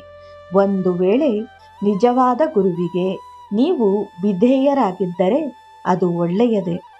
ನೀವು ಗುರಿ ಮುಟ್ಟಲು ಅದು ಮಾರ್ಗದರ್ಶನ ಮಾಡುತ್ತದೆ. ಆದರೆ ಒಬ್ಬ ತಪ್ಪು ವ್ಯಕ್ತಿಯನ್ನು ನೀವು ಮಾರ್ಗದರ್ಶಕನನ್ನಾಗಿ ತೆಗೆದುಕೊಂಡರೆ ನಿಮ್ಮ ವಿಧೇಯತೆ ಯಾವ ರೀತಿಯಿಂದಲೂ ಸಹಾಯಕವಾಗಲಾರದು. ಆದ್ದರಿಂದ ನೀವು ಸರಿಯಾದ ಗುರುವಿನ ಮಹತ್ವವೇನೆಂಬುದನ್ನು ನೋಡಿದಿರಾ? ನನ್ನ ಅಭಿಪ್ರಾಯದಲ್ಲಿ ಒಬ್ಬ ಸದ್ಗುರುವಿನ ಪ್ರಾಪ್ತಿ ಬಹು ಮುಖ್ಯ ವಿಷಯ. ನೀವು ಅಂತಹ ಗುರುವನ್ನು ಪಡೆದ ಮೇಲೆ ಆತ ನಿಮ್ಮಿಂದ ದೂರವಾಗದಂತೆ ನೋಡಿಕೊಳ್ಳಿ. ಒಂದು ವೇಳೆ ಅಂತಹ ಗುರು ದೊರಕದಿದ್ದರೆ ಒಬ್ಬ ನಿಜವಾದ ಗುರುವಿಗಾಗಿ ದೇವರನ್ನು ಪ್ರಾರ್ಥಿಸಿರಿ.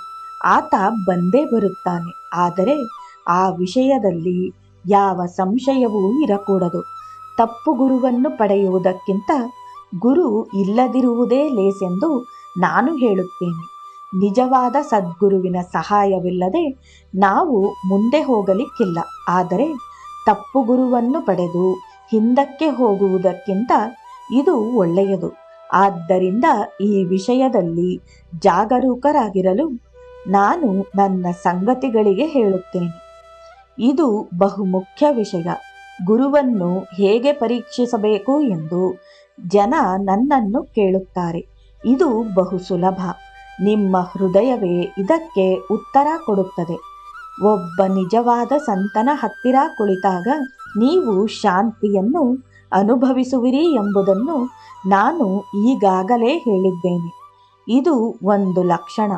ಒಂದು ವೇಳೆ ಯಾರಾದರೂ ಒಬ್ಬರು ನಿಮಗೆ ದಾರಿ ತೋರಬಲ್ಲರೆಂದು ನಿಮಗೆನಿಸಿದರೆ ಆತನ ಬೋಧನೆಯನ್ನು ಪ್ರಾಮಾಣಿಕವಾಗಿ ಕೆಲ ದಿನ ಆಚರಿಸಿರಿ. ಪ್ರಗತಿ ಕಂಡುಬಂದರೆ ಮುಂದುವರೆಸಿ, ಇಲ್ಲದಿದ್ದರೆ ಇನ್ನೊಬ್ಬ ಮಾರ್ಗದರ್ಶಿಯನ್ನು ಹುಡುಕಿರಿ. ಮಾರ್ಗದರ್ಶಿಯನ್ನು ಬದಲಾಯಿಸಬಾರದೆಂದು ಜನರಿಗೆ ಕಲಿಸಲಾಗಿದೆ, ಆದರೆ ಇದು ಸರಿಯಲ್ಲ. ನಾವು ನಮ್ಮ ಲಾಭಕ್ಕಾಗಿ ಮಾರ್ಗದರ್ಶಿಯನ್ನು ಮಾಡಿಕೊಳ್ಳುವವೇ ವಿನಾ ಆತನ ಲಾಭಕ್ಕಲ್ಲ. ನಿಮಗೆ ನಿಜವಾದ ಗುರು ದೊರಕುವವರೆಗೆ ಮಾರ್ಗದರ್ಶಿಯನ್ನು ಬದಲಿಸಿಕೊಳ್ಳುವ ಸಂಪೂರ್ಣ ಅಧಿಕಾರ ನಮಗಿದೆ. ಅನಂತರ ನಮ್ಮ ಕಾರ್ಯ ಮುಗಿಯಿತು. ಒಮ್ಮೆ ನೀವು ಅಂತಹ ವ್ಯಕ್ತಿಯ ಕೈಯಲ್ಲಿ ನಿಮ್ಮನ್ನು ಒಪ್ಪಿಸಿಕೊಂಡಿರೆಂದರೆ ನಿಮ್ಮ ಕಾರ್ಯ ಮುಗಿಯಿತು. ನನ್ನನ್ನು ತಕ್ಕ ಮಟ್ಟಿಗೆ ಕಾಡುತ್ತಿದ್ದ ವಿನಾಶದ ವಿಷಯದತ್ತ ಹಿಂದಿರುಗಿದೆ. ನಾಶವು ಎಂದಾದರೂ ನ್ಯಾಯಸಮ್ಮತವೇ ಎಂದು ನಾನು ಗುರುಗಳನ್ನು ಕೇಳಿದೆ.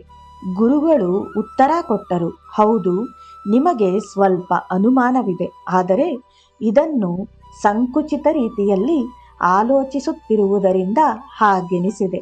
ನಾಶವನ್ನು ನೀವು ಬದಲಾವಣೆ ಎಂದು ಭಾವಿಸಿರಿ.